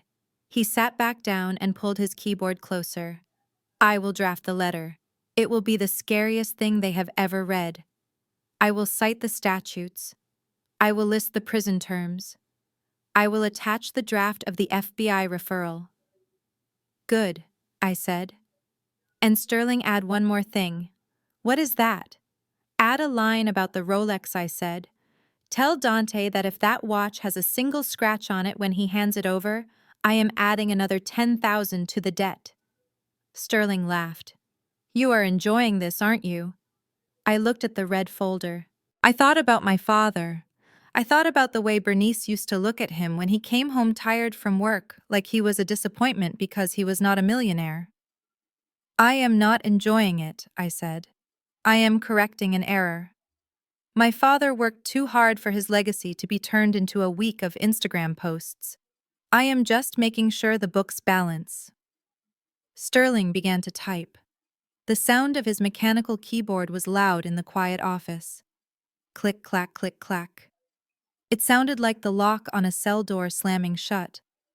I sat there and watched him work. I felt a strange sense of peace. For years, I had been the one reacting. I had been the one cleaning up messes. I had been the one apologizing for things I did not do. Not anymore. I was the one writing the narrative now. And I was writing a tragedy for them. The yacht charge would hit tomorrow. The trap would snap. And Bernice Williams, the woman who thought she could sell my life out from under me, was about to find out that she had just sold her own future to pay for it. Make sure you mention the eviction, Sterling, I said softly. The eviction, he asked without stopping his typing. When we take her house, I said. She is going to need time to move out. Give her 24 hours. Sterling stopped typing. He looked at me. Same deadline as the money. Same deadline, I said. She gave me 24 hours to get over the fact that she sold my house. I think it is only fair I give her 24 hours to get out of hers. Sterling shook his head, a look of awe on his face. Cold-blooded. Just accounting, Sterling, I said. Just accounting. The automatic doors of the International Arrivals Terminal slid open with a pneumatic hiss, and there they were. My family. They looked like a walking advertisement for a luxury resort. They were tanned, bronzed, to a shade that spoke of 2 weeks under the equatorial sun. They were draped in linen and silk. And they were pushing a cart stacked high with luggage that I recognized immediately from the credit card alerts I had been monitoring for 14 days. Dante was wearing a white fedora and sunglasses indoors. On his wrist, the gold Rolex glinted under the harsh fluorescent lights of O'Hare. Sarah was wearing a caftan that flowed behind her like a royal train holding a shopping bag from the Dubai duty-free shop. And Bernice, my mother, walked in the center looking like the Queen of Sheba returning to her subjects. She had a new Louis Vuitton tote bag slung over her shoulder. I knew exactly how much it cost. $3,400. I had seen the transaction hit my account on Tuesday. I stood by the railing in the waiting area. I was not wearing my usual comfortable airport attire. I was wearing my court suit, charcoal gray, sharp lines, a silk blouse. I looked like I was about to audit a bank, which in a way I was. Beside me stood Marcus. He was 6 feet 4 inches of stone-faced indifference. He was a process server I used for high-risk asset recovery cases. He did not look like a delivery boy. He looked like a bodyguard. He held a thick manila envelope in his hands. Bernice spotted me first. Her face lit up, but not with love. It lit up with the expectation of service. She waved a hand adorned with new rings, beckoning me over, as if I were a chauffeur she had kept waiting too long. Tasha. She called out, her voice cutting through the hum of the crowd. Over here. God, that flight was long. I need a coffee immediately. Bring the car around to curb 2. Dante has too many bags to walk far. She did not ask how I was. She did not ask if I had kept the secret. She just assumed that the world had paused while she was away, and that I was exactly where she left me. Subservient. Useful. Dante pushed the cart toward me, grinning that same arrogant grin. Hey, sis. You should have come. The water was insane. I brought you a shell. It is in one of these bags somewhere. Help me load this up. My back is killing me from the plane seats. They stopped 3 feet in front of me, waiting for me to move, waiting for me to grab a handle, waiting for me to fall back into line. I did not move. I did not smile. I folded my arms across my chest. I am not here to pick you up, I said. My voice was calm cold and carried just enough volume to be heard over the announcements. Bernice frowned, adjusting her tote bag. What do you mean? You are standing right here. Do not be difficult, Tasha. I am tired. I have jet lag. Get the car. I nodded to Marcus. He stepped forward, blocking their path. He moved with a speed that made Dante flinch back. Marcus thrust the heavy envelope into Dante's chest. Instinctively, Dante grabbed it. Dante Williams. Bernice Williams. Marcus boomed, his voice deep and authoritative. You have been served. Dante stared at the envelope. It was not a greeting card. It was thick, heavy legal bond paper. The return address was stamped in bold red ink. Sterling and Associates, Attorneys at Law. What is this? Dante asked, his voice losing its swagger. Open it, I said. Right now. Sarah looked at me, her eyes wide and fearful. Tasha, what is going on? Why is there a man blocking us? Read the letter, Sarah, I said, keeping my eyes on my mother. Read it and find out what your vacation actually cost. Dante tore open the envelope. His hands were shaking slightly. He pulled out the stack of documents. The first page was a demand letter printed on heavy cream paper. He started to read. I watched his eyes move back and forth. I watched the tan drain from his face, leaving it a sickly yellow color. I watched his mouth open, but no sound came out. Read it out loud, I commanded. Dante swallowed hard. He looked at Bernice, then at me. It says, demand for restitution and notice of intent to file federal charges. Bernice snatched the paper from his hand. Give me that. She squinted at the text. Her lips moved as she read. Then she stopped. She looked up at me, and the arrogance was gone, replaced by pure shock. $450,000, she whispered, within 24 hours. Or the file is turned over to the FBI. That is correct, I said. I took a step closer, invading their personal space. You committed wire fraud, Bernice. You used the internet to book international travel with stolen funds. That makes it a federal crime. You forged a deed to a property held in a trust. That is embezzlement and fraud. And you, Dante, you committed identity theft and credit card fraud to buy that watch and those bags. That is not all, Dante read from the second page, his voice trembling. It says here, it says the house sale was invalid. It says we have to vacate the premises immediately because the trust has placed a lien on Mom's house. Bernice dropped the papers. They scattered on the airport floor, mixing with the dust and the footprints of strangers. My house, she screeched. You cannot touch my house. I own that house. Not anymore, I said. You spent the trust's money, Bernice. You spent $450,000 that did not belong to you.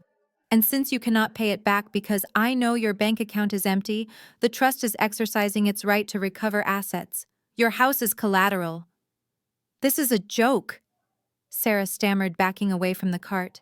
This has to be a joke. Tasha, tell them it is a joke.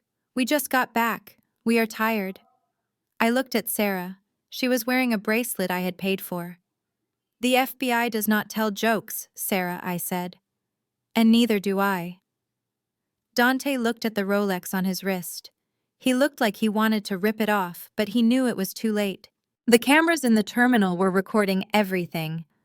You have 24 hours, I said, checking my own watch. It is 5 p.m. now. You have until 5 p.m. tomorrow to wire the full amount, including legal fees and the interest accrued on the credit cards, into the trust account listed in that letter. We do not have that kind of money, Bernice screamed. People were starting to stare. Travelers were slowing down, watching the drama unfold.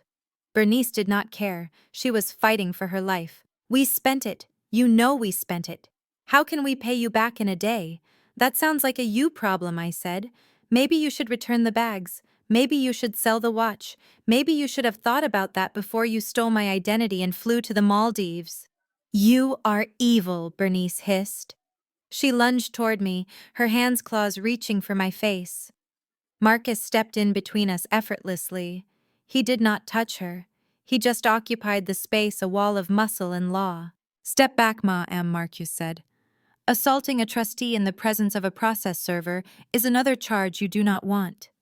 Bernice recoiled, panting. She looked at me with pure hatred. Hatred so deep it felt like heat radiating off her skin. I gave you life, she spat. And this is how you repay me. You leave your mother on the street.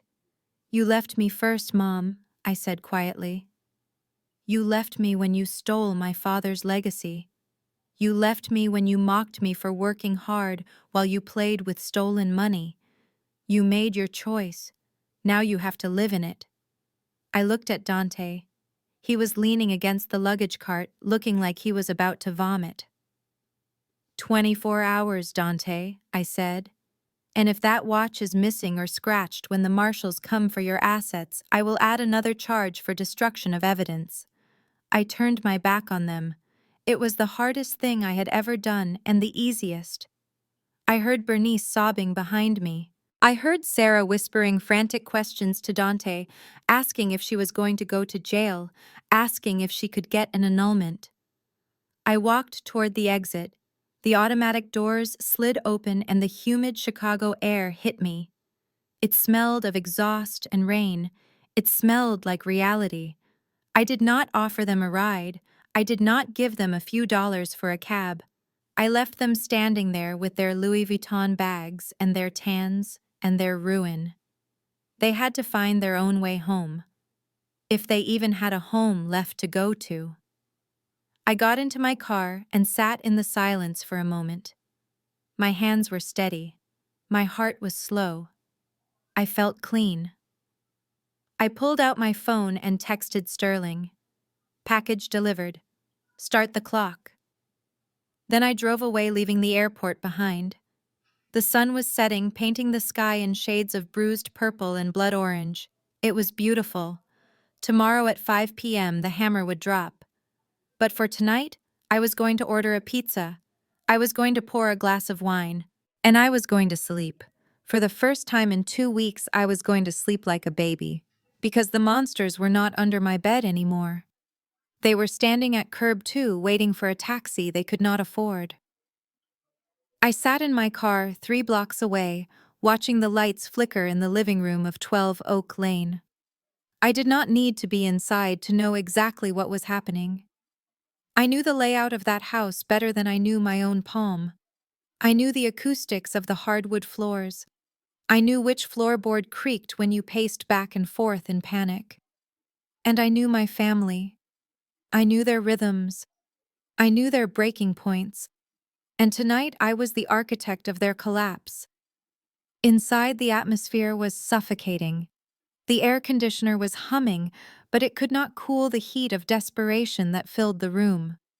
The Louis Vuitton bags that had been symbols of status in the airport terminal now sat in a heap by the door, like bodies recovered from a crime scene. They were heavy with unpaid debt and looming incarceration. Bernice kicked off her heels and marched straight to the liquor cabinet. She did not bother with a glass. She unscrewed the cap of a bottle of vodka and took a long pull. She wiped her mouth with the back of her hand, her lipstick smearing into a jagged red line. She turned to face her son and daughter-in-law, her eyes wild but her voice steady with a terrifying delusion. "Stop looking like someone died," she snapped at them. "It is a bluff. It is all a bluff." Tasha does not have the stomach for this. She is soft. She has always been soft. She cried when her goldfish died, for God's sake. You think she is going to put her own mother in federal prison?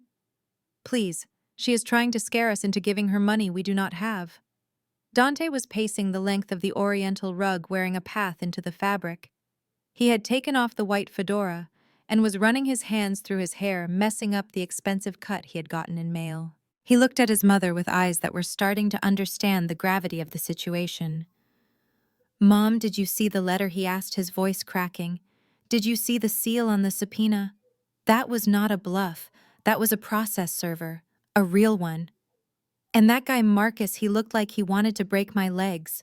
Tasha is not playing. She froze the accounts, Mom. All of them. I tried to buy a bottle of water at the airport after she left and the card declined." Declined. Do you know how embarrassing that is? Bernice waved her hand dismissively, pouring more vodka down her throat. Glitches, Dante. Computer errors. She probably reported them lost. We will call the bank in the morning and straighten it out. As for the letter, it is just paper. Lawyers write letters to scare people. It is what they do. We just need to stay calm. We stay in this house. We do not sign anything. We do not agree to anything. Possession is 9/10 of the law. This is my house. She cannot take it. Not take. Sarah was sitting on the edge of the sofa, her knees pressed together, her hands clutching her phone like a lifeline. She was pale beneath her tan. She was watching Bernice with a look of dawning horror. For the first time, she was seeing the madness behind the matriarch's confidence. She was seeing that Bernice did not have a plan. She only had denial. "We have 24 hours, Dante," Sarah whispered. 24 hours. That is tomorrow at 5 p.m. If we do not pay $450,000, we are going to jail. I checked the statutes, Dante. Wire fraud is 20 years. 20 years. I cannot go to prison. I have a yoga class on Tuesday. Bernice laughed, a harsh barking sound. Nobody is going to prison, Sarah. Pull yourself together. Tasha wants an apology. That is all. She wants us to crawl a little. We will wait her out. Tomorrow night I will invite her over for dinner. I will make her favorite mac and cheese. I will cry a little. I will tell her she is right. And then she will drop the whole thing. She always does. She is desperate for my approval. She would burn down the world just to have me hug her." Dante stopped pacing. He looked at his wrist, at the gold Rolex that was now ticking down the seconds of his freedom. He shook his head. "No, Mom. You did not see her eyes. They were dead. There was nothing in them. No love, no hate, just math. She looked at us like we were numbers on a spreadsheet that needed to be deleted. We need money. We need cash. Right now." He pulled out his phone, his fingers trembling as he unlocked the screen. "I am going to call Marcus. Not the process server, the other Marcus. The venture capital guy I met in Miami. He owes me. He said if I ever needed a bridge loan to call him. He has liquidity. I can sell him on the new business idea. The crypto startup. He will bite." Dante dialed the number, putting the phone on speaker so they could all hear the salvation coming. The phone rang once, twice. Then it went to voicemail. "Hey, this is Marcus. Leave a message." Dante hung up and dialed again. Straight to voicemail this time. He tried another number. A guy named Jay, who ran a luxury car rental service. A guy Dante claimed was his best friend. The call connected. Dante's face lit up. Jay, my man. Listen, I am in a bit of a jam. Just a temporary liquidity issue. I need to borrow 50 large, just for 48 hours. I will pay you back double, I swear. There was a silence on the other end. Then Jay spoke, his voice cold and distant. Dante, do not call this number again. What? Dante stammered. Jay, what are you talking about? We are boys. We are not boys, Jay said. I saw the email, Dante. The alert from the credit bureau. And I heard the rumors. Word on the street is that you are toxic. You are under federal investigation for fraud.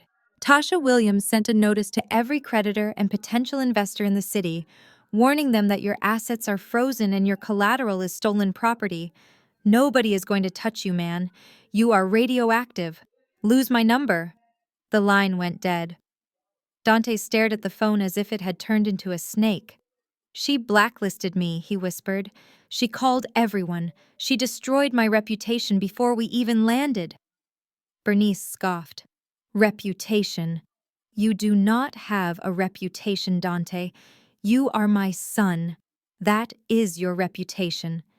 And these so-called friends of yours are fair weather. Forget them. We do not need them. We have the house. Sarah stood up slowly. She looked at Dante, then at Bernice.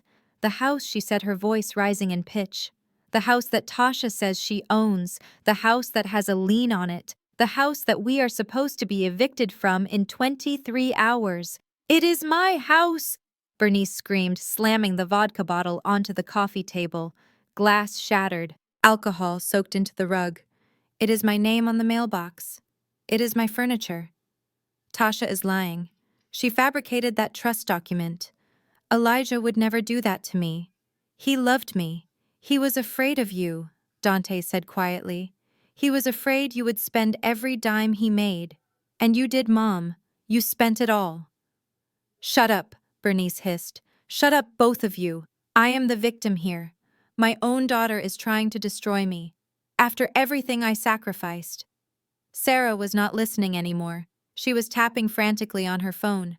She was logging into the joint bank account she shared with Dante. The account where he swore he had stashed the bonus money from his last job. The account that was supposed to be their safety net. She waited for the app to load. The little spinning wheel seemed to mock her. And then the numbers appeared. Balance $0.00. Status frozen per court order. Sarah made a sound like a wounded animal, a low keen that started in her throat and erupted into a scream. It is gone, she shrieked, holding the phone up to Dante's face. It is all gone. The savings, the emergency fund, even the money my parents gave us for the wedding. It is all zero. Dante recoiled, holding his hands up. Sarah, baby, listen. I can explain. It is just a hold. Tasha put a freeze on it. We can get it back. You lied to me, Sarah yelled, throwing the phone at him. It bounced off his chest and landed on the floor. You told me the trip was paid for with a bonus. You told me you were a partner in the firm. You told me we were rich. But we are broke, Dante. We are worse than broke. We are criminals. I bought a $3,000 bag with stolen money. I am an accessory to fraud. She looked around the room, her eyes wild. She looked at the expensive furniture, the art on the walls, the heavy curtains. It all looked like a stage set now. Fake, hollow. I am leaving, she said. Dante grabbed her arm. Sarah, no. You cannot leave. We are in this together. You are my wife. Get off me, Sarah screamed, clawing at his hand. I am not your wife. I am your victim. I am going to my sister's house, and tomorrow morning I am getting a lawyer, a real lawyer, not one of your friends. And I am going to divorce you, Dante, before you drag me into a cell with you. She ran to the pile of luggage. She did not take the Louis Vuitton bags. She knew they were evidence. She grabbed her old gym bag, the one she had packed her toiletries in. She stuffed her wallet and her keys into it. Bernice watched her go, her expression twisting into a sneer. "Go ahead, run," she spat. "You never deserved him anyway. You are weak, just like Tasha." Sarah stopped at the door. She looked back at Bernice. "Tasha is not weak," she said. "Tasha is the only one of you who is strong enough to survive this. You should be terrified of her, Bernice, because she is not playing a game. She is ending it." The door slammed shut. The sound echoed through the silent house. Dante sank onto the sofa, putting his head in his hands. He looked small. The Rolex hung heavy on his wrist, a golden shackle. "She left me," he moaned. "She actually left me." Bernice poured another drink, her hand shaking so badly the vodka spilled over her fingers. "Good riddance," she muttered. "We do not need her. We do not need anyone. We will fix this, Dante, you and me, just like always." Dante looked up at his mother. His eyes were red-rimmed and empty. "How, Mom?" he asked. "How are we going to fix this? We have no money. We have no credit. We have no friends. And in 23 hours, the FBI is going to knock on that door." Bernice stared at the wall. For the first time, the delusion cracked. For the first time, she saw the reality of her position. She saw the cage she had built for herself. "We will talk to Tasha," she whispered. "We will go to her house. We will beg if we have to. She is my daughter. She cannot hate me that much. She cannot want to see me on the street." Dante laughed, a sound devoid of humor. "You really do not get it, do you? She does not hate you, Mom. She is done with you. And that is so much worse." Outside in my car, I watched Sarah run down the driveway and get into a waiting Uber. I watched the lights in the living room dim as despair settled in. I checked my watch. 11 hours had passed since I sent the letter. 13 hours remained. Phase 1 was complete. Isolation. Phase 2 was beginning. Liquidation. I put the car in gear and drove away into the night. I had a meeting with a locksmith at 8 a.m. I was going to need new keys for my new house. The coffee shop across the street from my mother's house was called The Daily Grind. It was a fitting name for what I was doing. I sat at a high-top table near the window with a cold brew that had long since watered down into a pale brown sludge. I was not there for the caffeine. I was there for the view. From my vantage point, I had a direct line of sight into the living room of 12 Oak Lane. The curtains were drawn, but they were sheer, and with the lights blazing inside the house at midday, the figures within were moving like shadow puppets in a tragedy. I checked my watch. It was 5 in the morning. 12 hours remained until the deadline. 12 hours until the wire transfer window closed. 12 hours until I pressed the button that would send the file on my laptop to the federal prosecutor. My phone sat on the table next to my coffee. It was silent. No calls from Bernice. No texts from Dante. They were in the bunker mentality phase. They thought if they stayed quiet, if they ignored the reality, the clock would stop ticking. But time, like compound interest, never stops. Inside the house, the silence was breaking. I saw the front door fly open. It banged against the siding with a force that I could almost hear through the glass of the coffee shop. Sarah stormed out. She was dragging a large suitcase, the wheels bouncing violently over the threshold. She was not wearing her resort caftan anymore. She was in jeans and a sweatshirt, her hair pulled back in a messy bun that spoke of panic, not style. Dante ran out after her. He was barefoot, wearing only his expensive linen trousers. He grabbed her arm, trying to pull her back toward the house. I could not hear the words, but I could read the body language perfectly. It was the universal language of a rat realizing the ship was sinking and the other rats were leaving. I did not need to hear the dialogue to know the script. Sarah had finally done the math. She had looked at the empty bank accounts. She had looked at the federal statutes I cited in the letter. And she had realized that her husband was not a provider. He was a liability. I imagined the conversation that led to this moment.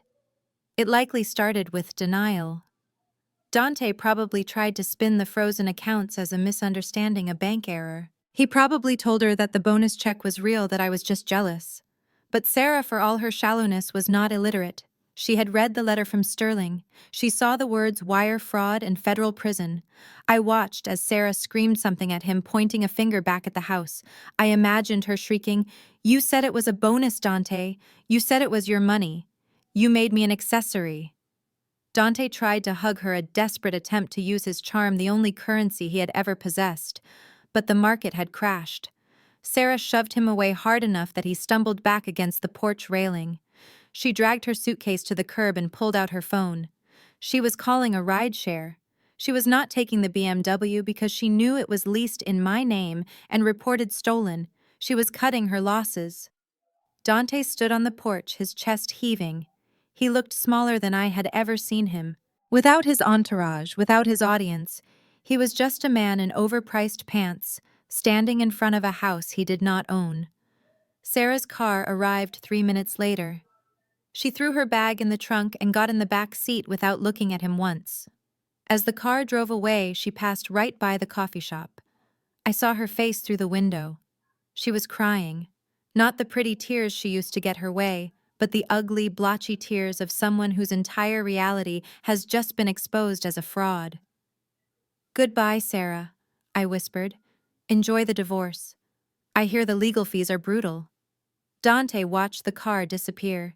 He stood there for a long time, staring at the empty street. Then he looked down at his wrist. The Rolex, the Submariner, gold and steel, $12,000 of stolen equity sitting on his arm. I saw the idea form in his head. I saw him look at the watch, then at his phone, then at the street. He needed liquidity. He needed cash to pay a lawyer to buy a plane ticket to run. He thought the watch was his life raft. He ran back inside the house. A moment later, he came out with his car keys. He jumped into the BMW and cranked the engine. I watched him peel out of the driveway. I knew exactly where he was going. There was a high-end pawn shop on 4th Street, the only one open this early, that dealt in luxury timepieces. It was run by a man named Big Sal. I picked up my phone and dialed a number. "Sal," I said when he answered. "It is Tasha Williams." "Tasha," he boomed. "Long time. You still catching bad guys. Always Sal. Listen, my brother Dante is on his way to you. He is driving a white BMW. He has a Rolex Submariner. Two-tone, box and papers." "I know the watch," Sal said. "He came in last week asking for an appraisal for insurance, said he bought it with a bonus." "He bought it with stolen credit cards, Sal," I said. "The serial number is flagged. I just filed the police report this morning. If you buy that watch, you are receiving stolen property. And you know I will have to audit your inventory if that happens." There was a pause on the line. Then Sal sighed. "You are a hard woman, Tasha. I run a clean shop." "I know you do, Sal. That is why I am calling. When he gets there, lowball him. Offer him scrap value. Tell him the market crashed. Tell him it is a fake. I do not care. Just do not give him more than $500. $500, Sal laughed. That watch is worth 10 on a bad day. Not today, I said. Today it is evidence. If you take it, you are doing me a favor. Just keep it in the safe and call me. He is here, Sal said, lowering his voice. I see him parking. Leave it to me, Tasha. I hung up. 30 minutes later, Dante was back. He drove the BMW into the driveway slowly this time. He got out of the car walking like an old man. He was not wearing the watch anymore. In his hand, he clutched a small envelope. $500, maybe less. He had walked in expecting a windfall, expecting to get enough cash to solve his problems. Instead, he had been humiliated. He had been told his prized possession, his symbol of status, was worthless, just like him. He sat down on the front steps and put his head in his hands. He looked defeated. But I knew better than to pity him. Dante was a survivor. He would find someone else to blame. He would go inside and tell Bernice that the pawnshop guy cheated him. He would twist the story until he was the victim again. Speaking of Bernice, the house was strangely quiet. I shifted my gaze to the large bay window. I could see her silhouette pacing back and forth, phone pressed to her ear. She was making the calls, the sympathy calls. I knew her playbook. When cornered, Bernice played the martyr. She was calling the family elders, Auntie May, Uncle Sylvester, Cousin Ruth. She was calling the people who held the moral authority in our family, the ones whose opinion mattered more than the law. She was going to tell them that I had lost my mind. She was going to say I was having a breakdown, that I was attacking her out of jealousy, that I was evicting my own mother for no reason.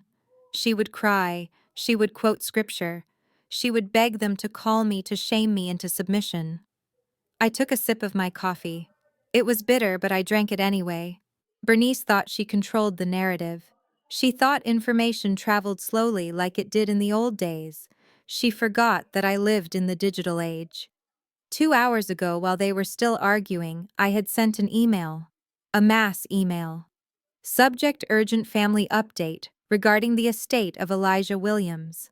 I had sent it to every aunt, uncle, cousin, and family friend in her contact list. I had attached the video. Not the video of the airport confrontation. That was too raw. I attached the Instagram reel, the one Dante posted from the yacht. The one where he popped a $600 bottle of champagne and yelled, "This is how we spend that inheritance money, baby." We living free while Tasha counting pennies. And below the video, I attached a simple PDF. The bank statement showing the unauthorized withdrawal from the trust account, followed by the payment for the yacht. The message was simple. Dear family, I wanted you to see where Dad's pension money went. Bernice and Dante stole the house Dad left to the family trust. They spent it on this. Now they are asking you for help because they are facing legal consequences. Please be advised that any money you give them will likely be seized by federal authorities as proceeds of crime. Love, Tasha. I watched Bernice pacing in the window. I saw her gesturing wildly with her free hand. She was performing. She was giving the Oscar performance of her life. Then she stopped. She pulled the phone away from her ear and stared at it. She had been hung up on. She dialed again. She paced some more. She waited. She spoke a few words, her posture slumping. Then she stopped again. Another hang-up. She dialed a third number. This time she did not even get to speak. She just listened for a second and then threw the phone onto the sofa. The silence from the family was deafening. They had seen the video. They had seen Dante mocking me, mocking them, mocking the hard work that built our family. They were old school. They believed in respecting your elders and protecting your own. Dante laughing about spending stolen money was a sin they could not forgive. Bernice sank onto the sofa, burying her face in her hands. She was alone, truly alone. Her son had sold his watch for scraps. Her daughter-in-law had fled. Her extended family had turned their backs. And across the street, sitting in a coffee shop with a laptop and a cold brew, was the daughter she had called a failure. The countdown timer on my laptop screen showed 11 hours remaining. I closed the lid. I did not need to watch anymore. The house was not a home. It was a cage. And they were finally realizing that they were the ones who had locked the door. I paid for my coffee and tipped the barista $20. Keep the change, I said. You look happy, the barista said. Did you get good news? I looked out the window at the house one last time. Dante was still sitting on the steps, staring at his empty wrist. Bernice was a shadow in the window. I got justice, I said. It is better than news. I walked out into the sunlight. The air was crisp. I had one more stop to make before the deadline. I had to go to the hardware store. I needed to buy new locks, heavy-duty ones, because at 5 p.m. precisely, I was going to need them. The digital clock on my microwave flipped from 4:59 to 5:00. The red numbers seemed to pulse in the silent kitchen of my downtown condo. The deadline had arrived. I stood by the kitchen island, smoothing the fabric of my silk blouse. I was not wearing armor today. I was wearing white. It was a color that projected innocence and purity. It was the color of the victim. But in my world, it was also the color of a blank sheet of paper before the auditor begins their work. Beside me stood Sheriff Miller. He was a man of few words and heavy boots. He had read the file Sterling sent over. He had seen the forged deed. He had seen the credit card statements. He was not here to mediate a family dispute. He was here to enforce the law. Next to him was Mr. Henderson. He was the court-appointed representative for the Elijah Williams Revocable Trust. He was a man who looked like he was born in a suit. He held a leather portfolio that contained the fate of my mother's existence. We waited. The buzzer for the building lobby did not ring. The doorman had been instructed to send them up immediately. They were not guests, they were targets. A heavy knock rattled my front door. It was aggressive. It was the knock of someone who believed they still had rights. I walked to the door. My heels made no sound on the plush carpet. I looked through the peephole. Bernice and Dante stood in the hallway. They looked like refugees from a high-fashion disaster. Bernice was wearing her pearls, but her eyes were swollen and her hair was fraying at the edges. Dante was slumped against the wall, his hands empty. No briefcase, no cashier's check, no money. I took a deep breath. I signaled to the sheriff to stand back just out of the immediate line of sight. I opened the door. Bernice did not say hello. She did not ask to come in. She dropped to her knees right there in the hallway. It was a theatrical drop, the kind she used to do in church when the spirit moved her or when she wanted Dad to buy her a new car. She looked up at me, tears streaming down her face, but her eyes were hard as flint. "Are you happy?" she screamed. Her voice echoed off the walls of the corridor. "Are you satisfied, Tasha? You want to kill your mother? Is that it? You want to give me a heart attack right here on your doormat?" She grabbed the hem of my white pants with her dirty hands. "Look at you, standing there like a statue while your family bleeds. You are a monster. I gave you life and you are taking mine." Dante stood behind her. He looked at me with a mixture of fear and resentment. He opened his hands to show they were empty. "We tried, Tasha," he said, his voice whining. "We tried to get the money, but you blocked us. You told everyone we were frauds. How are we supposed to pay you if you will not let us borrow it?" I looked down at my mother. She was still screaming, still clutching my leg, still trying to bully me into submission from her knees. She thought this was a negotiation. She thought if she made enough noise, if she caused enough of a scene, I would crumble. She thought I was still the daughter who desperately wanted her to love me. She was wrong. I was just the accountant. And the books were closed. I did not speak to her. I did not acknowledge her question. I did not look at Dante. I turned my head slightly and looked over my shoulder. "Sheriff," I said, my voice calm and professional, "these are the individuals named in the complaint." Sheriff Miller stepped into the doorway. His uniform was crisp. His badge caught the hallway light. The effect was immediate. Bernice let go of my leg as if it were burning hot. She scrambled backward, scuttling like a crab across the floor, until she hit the opposite wall. She looked from the sheriff to me, her mouth hanging open. "You called the police?" she whispered. "You called the police on your mother." I stepped aside, allowing Mr. Henderson to join us. Mr. Henderson opened his portfolio. He did not look at Bernice either. He looked at the documents in his hand. "Ms. Williams. Mr. Williams," he said, his voice dry as dust. "I am the fiduciary representative for the trust. As of 5:01 p.m., the deadline for restitution has passed. You have failed to return the misappropriated funds totaling $450,000. Bernice scrambled to her feet. She pointed a shaking finger at me. "She told me to come here. She said we had 24 hours. We are here. We are negotiating." "There is no negotiation," Mr. Henderson said without looking up. "This is a notification of default." I looked at the sheriff. "Officer," I said, "these individuals have confessed to trespassing on trust property, forging legal documents, and engaging in wire fraud. They are currently attempting to intimidate a witness. I would like them removed from my premises." Bernice let out a shriek that sounded like a steam whistle. Intimidate. I am your mother. I am begging you. Tasha, tell him. Tell him this is a misunderstanding. I looked at her then. I really looked at her. I saw the fear, but I also saw the calculation.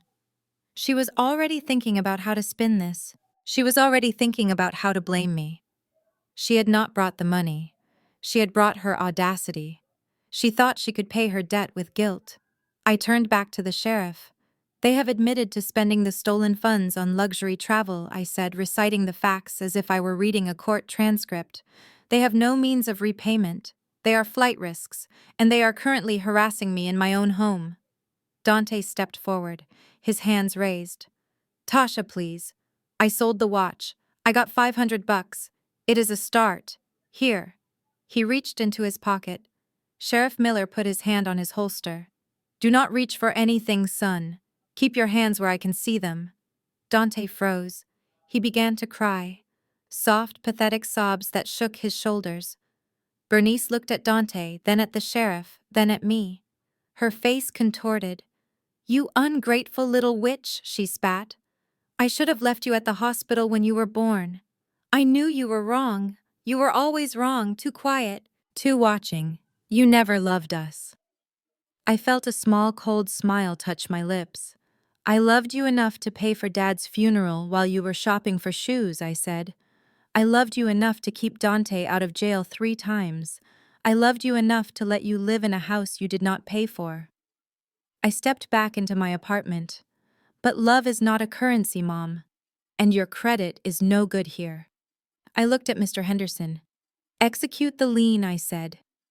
Bernice froze. What lien? What are you talking about? Mr. Henderson pulled a document from his file. It was a thick sheaf of papers bound in blue. Mrs. Williams, he said. 5 years ago, you took out a personal loan to cover Dante's gambling debts. Tasha co-signed for that loan, but she added a clause to the security agreement. A clause you signed without reading because you were too busy spending the money. Bernice stared at him blankly. I never signed anything like that. You did? Mr. Henderson said, holding up the paper. It is right here. Clause 17, Section C. In the event of any future financial malfeasance, fraud, or theft committed by the borrower against the co-signer, the borrower agrees to pledge all personal real estate assets as collateral to satisfy the debt. Bernice stopped breathing. I could see the moment the realization hit her. It hit her like a physical blow. My house, she whispered. Your house, I said from the doorway. You stole my father's house. You sold it for a vacation. So now the trust is taking your house to pay for it. No, Bernice screamed. No, you cannot do that. That is my home. That is all I have. It is an asset I corrected. And according to my calculations, it is worth about $350,000. That covers most of what you stole. We will garnish Dante wages for the rest, if he ever gets a job. Bernice lunged for me again. This time she was fast. She wanted to hurt me. She wanted to erase the mistake she had made. Sheriff Miller moved faster. He grabbed her arm and spun her around.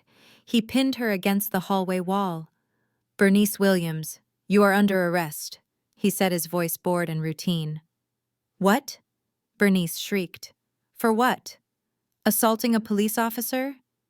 Sheriff Miller lied smoothly, though she had technically grazed his uniform. And we have a warrant for wire fraud. He pulled out his handcuffs. The metal clicked as they snapped around her wrists. Dante stood there paralyzed. He looked at his mother pinned to the wall. He looked at me standing in my white outfit untouched. Help her, he whispered to me. Tasha, help her. I reached for the door handle. I am helping her, Dante, I said. I am teaching her accountability. It is a lesson she should have learned 40 years ago. Sheriff Miller began to drag Bernice down the hall. She was kicking and screaming, cursing my name, cursing my father, cursing the day I was born. Dante looked at me one last time. His eyes were pleading. Where am I supposed to go? He asked. I do not know, Dante, I said. You are the CEO, right? Figure it out. Hustle hard. I closed the door. The sound of the latch clicking shut was the most beautiful sound I had ever heard. It was the sound of a ledger balancing. It was the sound of a case closing. I leaned my forehead against the cool wood of the door. I took a deep breath. It was done. But it was not over. I turned back to Mr. Henderson, who was still standing in my foyer, putting his papers away. "Is the eviction notice ready?" I asked. He nodded. "It is drafted. 24 hours notice." "Good," I said. "Post it on her door tonight, while she is in booking. I want it to be the first thing she sees when she makes bail. If she makes bail." Mr. Henderson paused. He looked at me with a strange expression. Not judgment, respect, or maybe fear. "You are your father's daughter," he said. "No," I said, walking toward the kitchen to pour a glass of wine. "My father was a good man. He forgave too much. I am the auditor. And I just finished the audit." The hallway was quiet again. The police sirens were fading into the distance, carrying my mother to central booking. The only sound left was Dante sniffling against the wall. He looked like a child who had dropped his ice cream cone, except his ice cream was a fraudulent lifestyle, and he had dropped it into a prison cell. Mr. Henderson snapped his portfolio shut.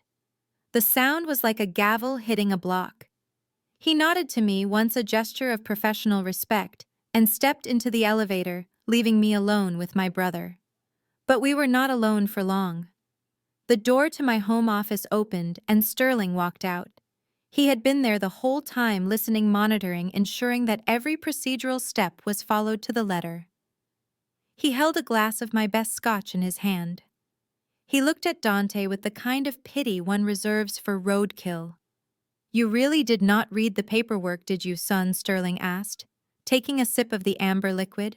Dante looked up, his eyes red and swollen. "What paperwork? What just happened?" "You cannot just take a house, Tasha. That is illegal. Mom has rights." I walked over to the kitchen island and poured myself a glass of water. My hands were perfectly steady. "Mom waived her rights 5 years ago." "Dante," I said, "do you remember Reno? Do you remember the $20,000 you owed to those men who threatened to break your thumbs?" Dante flinched. "That was a long time ago. Mom handled it. She got a loan. You co-signed. You helped us." "I did not help you," I said, leaning against the counter. "I invested." Sterling walked over to Dante and handed him a document. It was yellowed with age, the corners slightly curled. It was the loan agreement from 5 years ago. "Your mother has a habit of not reading the fine print," Sterling said. When she came to Tasha begging for a co-signer because her credit was already shot, Tasha agreed. But Tasha drafted a rider, an addendum. I watched Dante's eyes scan the page. He was not reading it. He was just looking at words he did not understand. "Let me translate for you," I said. "Bernice thought she was using me. She thought I was just the dutiful daughter with the good credit score who would sign whatever she put in front of me. She was so desperate to get her hands on that money to save your skin that she signed the security agreement without even glancing at page 4.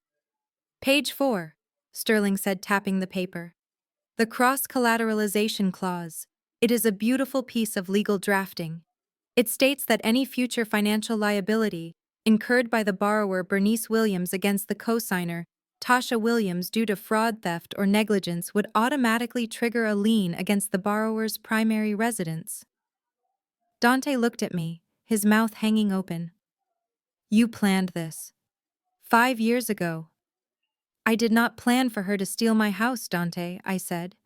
"But I planned for her to try to hurt me. I knew who she was." "Knew who?" "I knew who you were. I knew that one day you would come for what was mine, so I built a trapdoor. And tonight, you both just fell through it." "But the house is worth $300,000, Dante stammered. "The loan was only 20.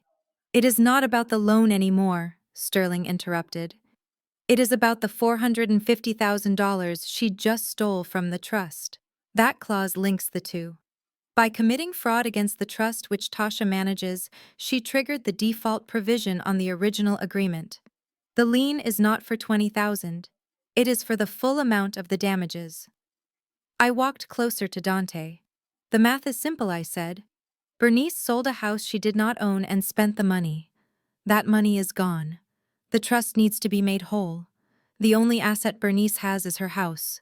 So the trust is seizing her house to replace the stolen capital. It is a swap, Dante. A house for a house. Dante slid down the wall until he was sitting on the floor. He looked at the Rolex tan line on his wrist.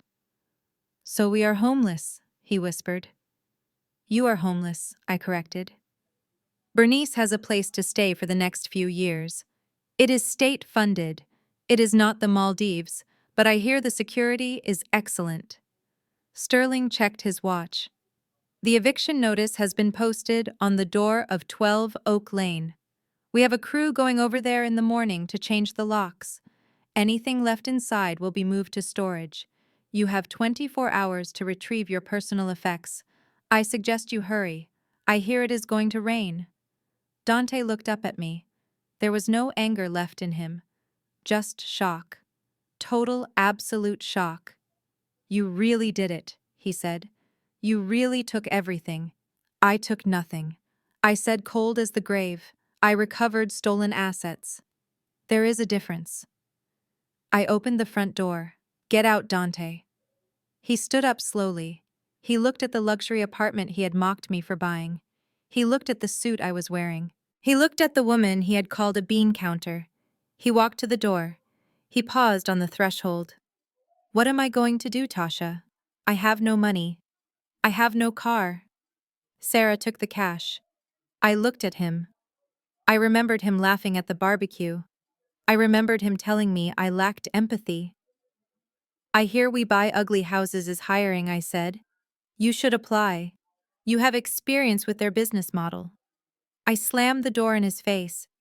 I turned back to the room. Sterling raised his glass to me. To page 4, he said. To page 4, I replied. The house on Maple Street, my father's house, was safe. The sale was void. The scammers had lost their deposit. And now the house on Oak Lane, the house where I had been ignored and belittled for 30 years, belonged to me. I was going to sell it.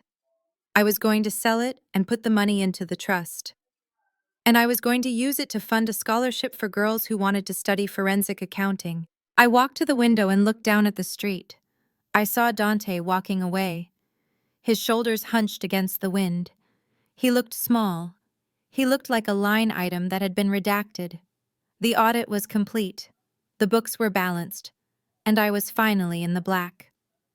The rain in Chicago that morning was not a cleansing rain. It was a cold, gray drizzle that soaked into your bones and made the world look like it was weeping. I sat in my car parked across the street from 12 Oak Lane. I had the heater running, but I felt a chill that had nothing to do with the weather. This was the house where I grew up. This was the house where I learned to be quiet. This was the house where I learned that love was a transaction, and I was always overdrawn. And now I was watching the eviction crew carry out the last remnants of my mother's dignity. The sheriff had arrived at 8 a.m. sharp. He did not knock politely. He pounded on the door with the authority of the state. Bernice had opened it wearing her silk robe, her hair in curlers, looking every inch the outraged matriarch.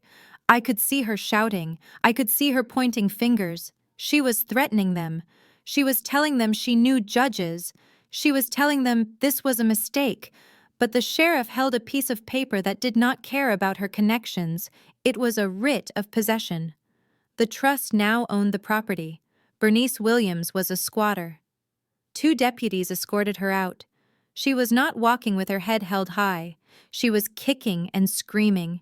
She grabbed onto the doorframe, her fingernails digging into the wood, trying to hold on to the physical manifestation of her status. They had to peel her fingers off one by one. You cannot do this, she shrieked, her voice carrying over the sound of the rain. This is my home. I worked for this. Tasha, Tasha, I know you are watching. Stop this. Stop this right now, or God will strike you down. I rolled down my window just an inch. I wanted her to see me. I wanted her to know that God was not involved in this. This was strictly a matter of forensic accounting. When she saw my face, her screaming changed pitch. It went from angry to guttural. It was a curse, a raw primal sound of hatred. "I hope you die alone," she screamed. "I hope you rot. You are no daughter of mine. You are a thief. You stole my house." I did not flinch. I did not blink. I watched as the deputies marched her down the driveway and left her on the wet pavement. She looked small. Without her house, without her furniture, without her audience, she was just an angry old woman in a wet bathrobe standing in the rain. Then came Dante. He walked out on his own, but he looked like a man marching to the gallows. He was carrying the Louis Vuitton luggage. The bags were stacked precariously in his arms. But the way he held them told me everything. They were light. They were empty. He had sold everything inside them. The clothes, the shoes, the electronics. He had pawned it all in the last 24 hours, trying to raise money that did not exist, trying to buy a way out that was already closed. Now all he had were the bags themselves, empty shells of luxury. He stood next to Bernice on the curb. He dropped the bags in a puddle. He did not even care that the leather was getting ruined. He looked at me. His face was wet with rain and tears. He opened his mouth as if to beg one last time, but then he closed it. He knew it was useless. The golden child had finally rested. My phone buzzed on the passenger seat. It was a text from Sterling. "Update on Sarah. She filed for divorce this morning. Her lawyer contacted the district attorney. She is cutting a deal. She is testifying against Dante and Bernice in exchange for immunity on the wire fraud charges. She gave them the passwords to Dante's laptop. It is over, Tasha. They have everything." I looked at Dante standing in the rain. He did not know it yet, but his wife had just signed his arrest warrant. He was worried about being homeless. He should have been worried about federal prison. Sarah had saved herself. I almost respected her for it. She was a survivor just like me. She just lacked the foresight to leave before the building collapsed. A moving truck pulled up. It was not for them. It was for the trust. A crew of men jumped out and began boarding up the windows of the house. They changed the locks in under 2 minutes. They put a heavy padlock on the front door.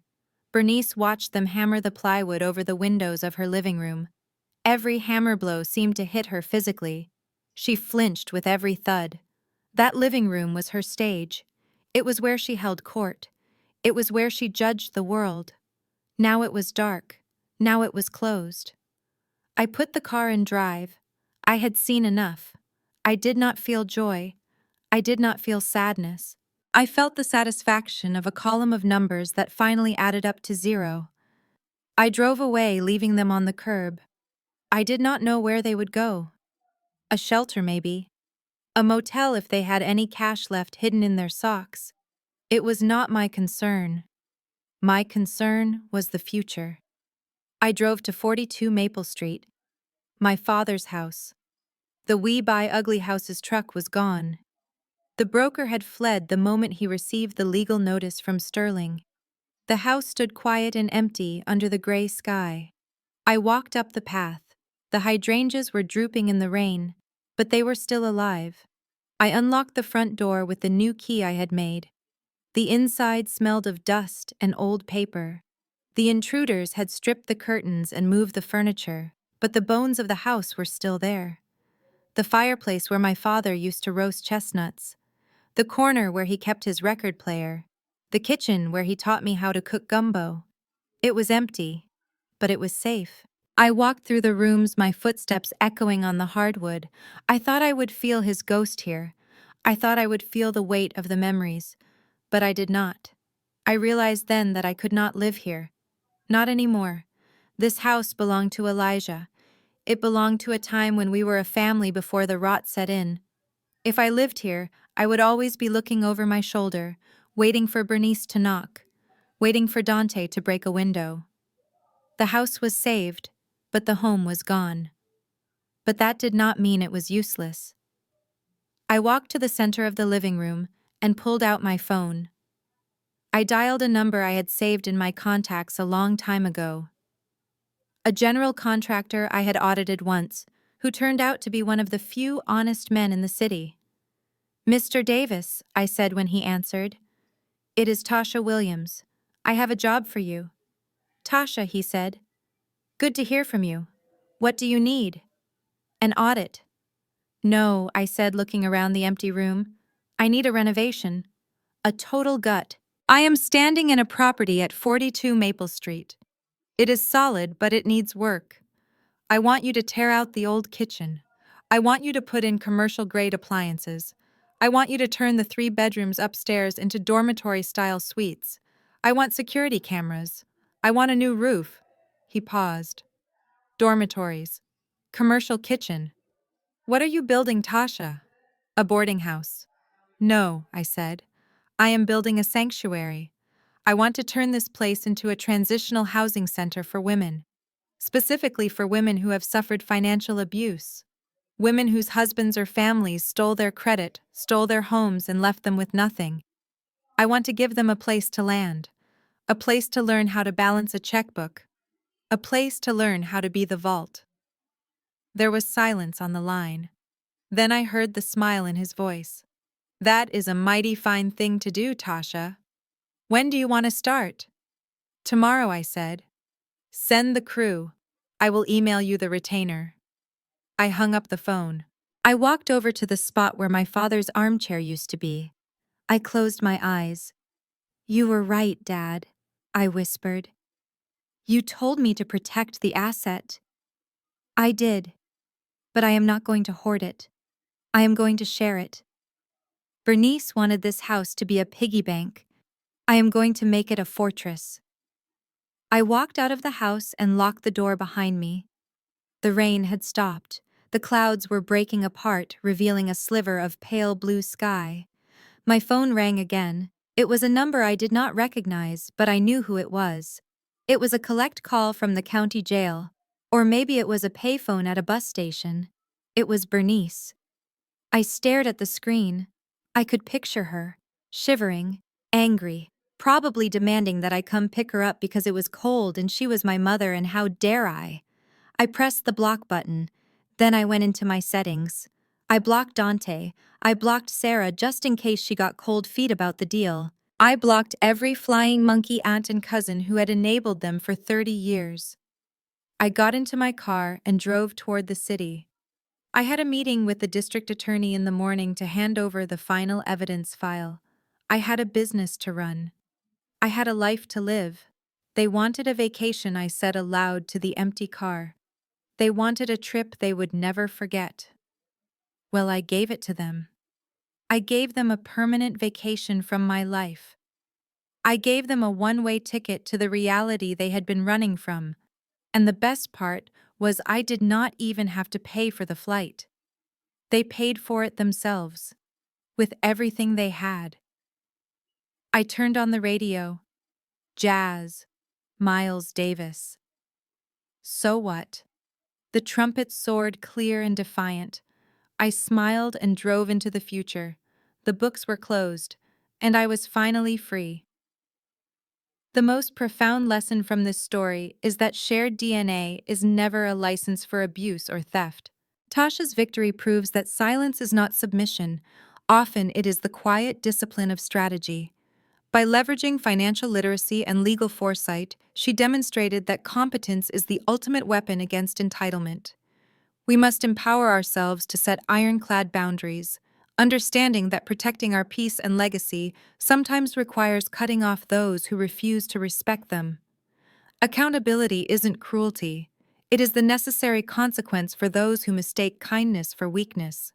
If you have ever had to outsmart a toxic relative to protect your future, hit that like button and share your story in the comments below.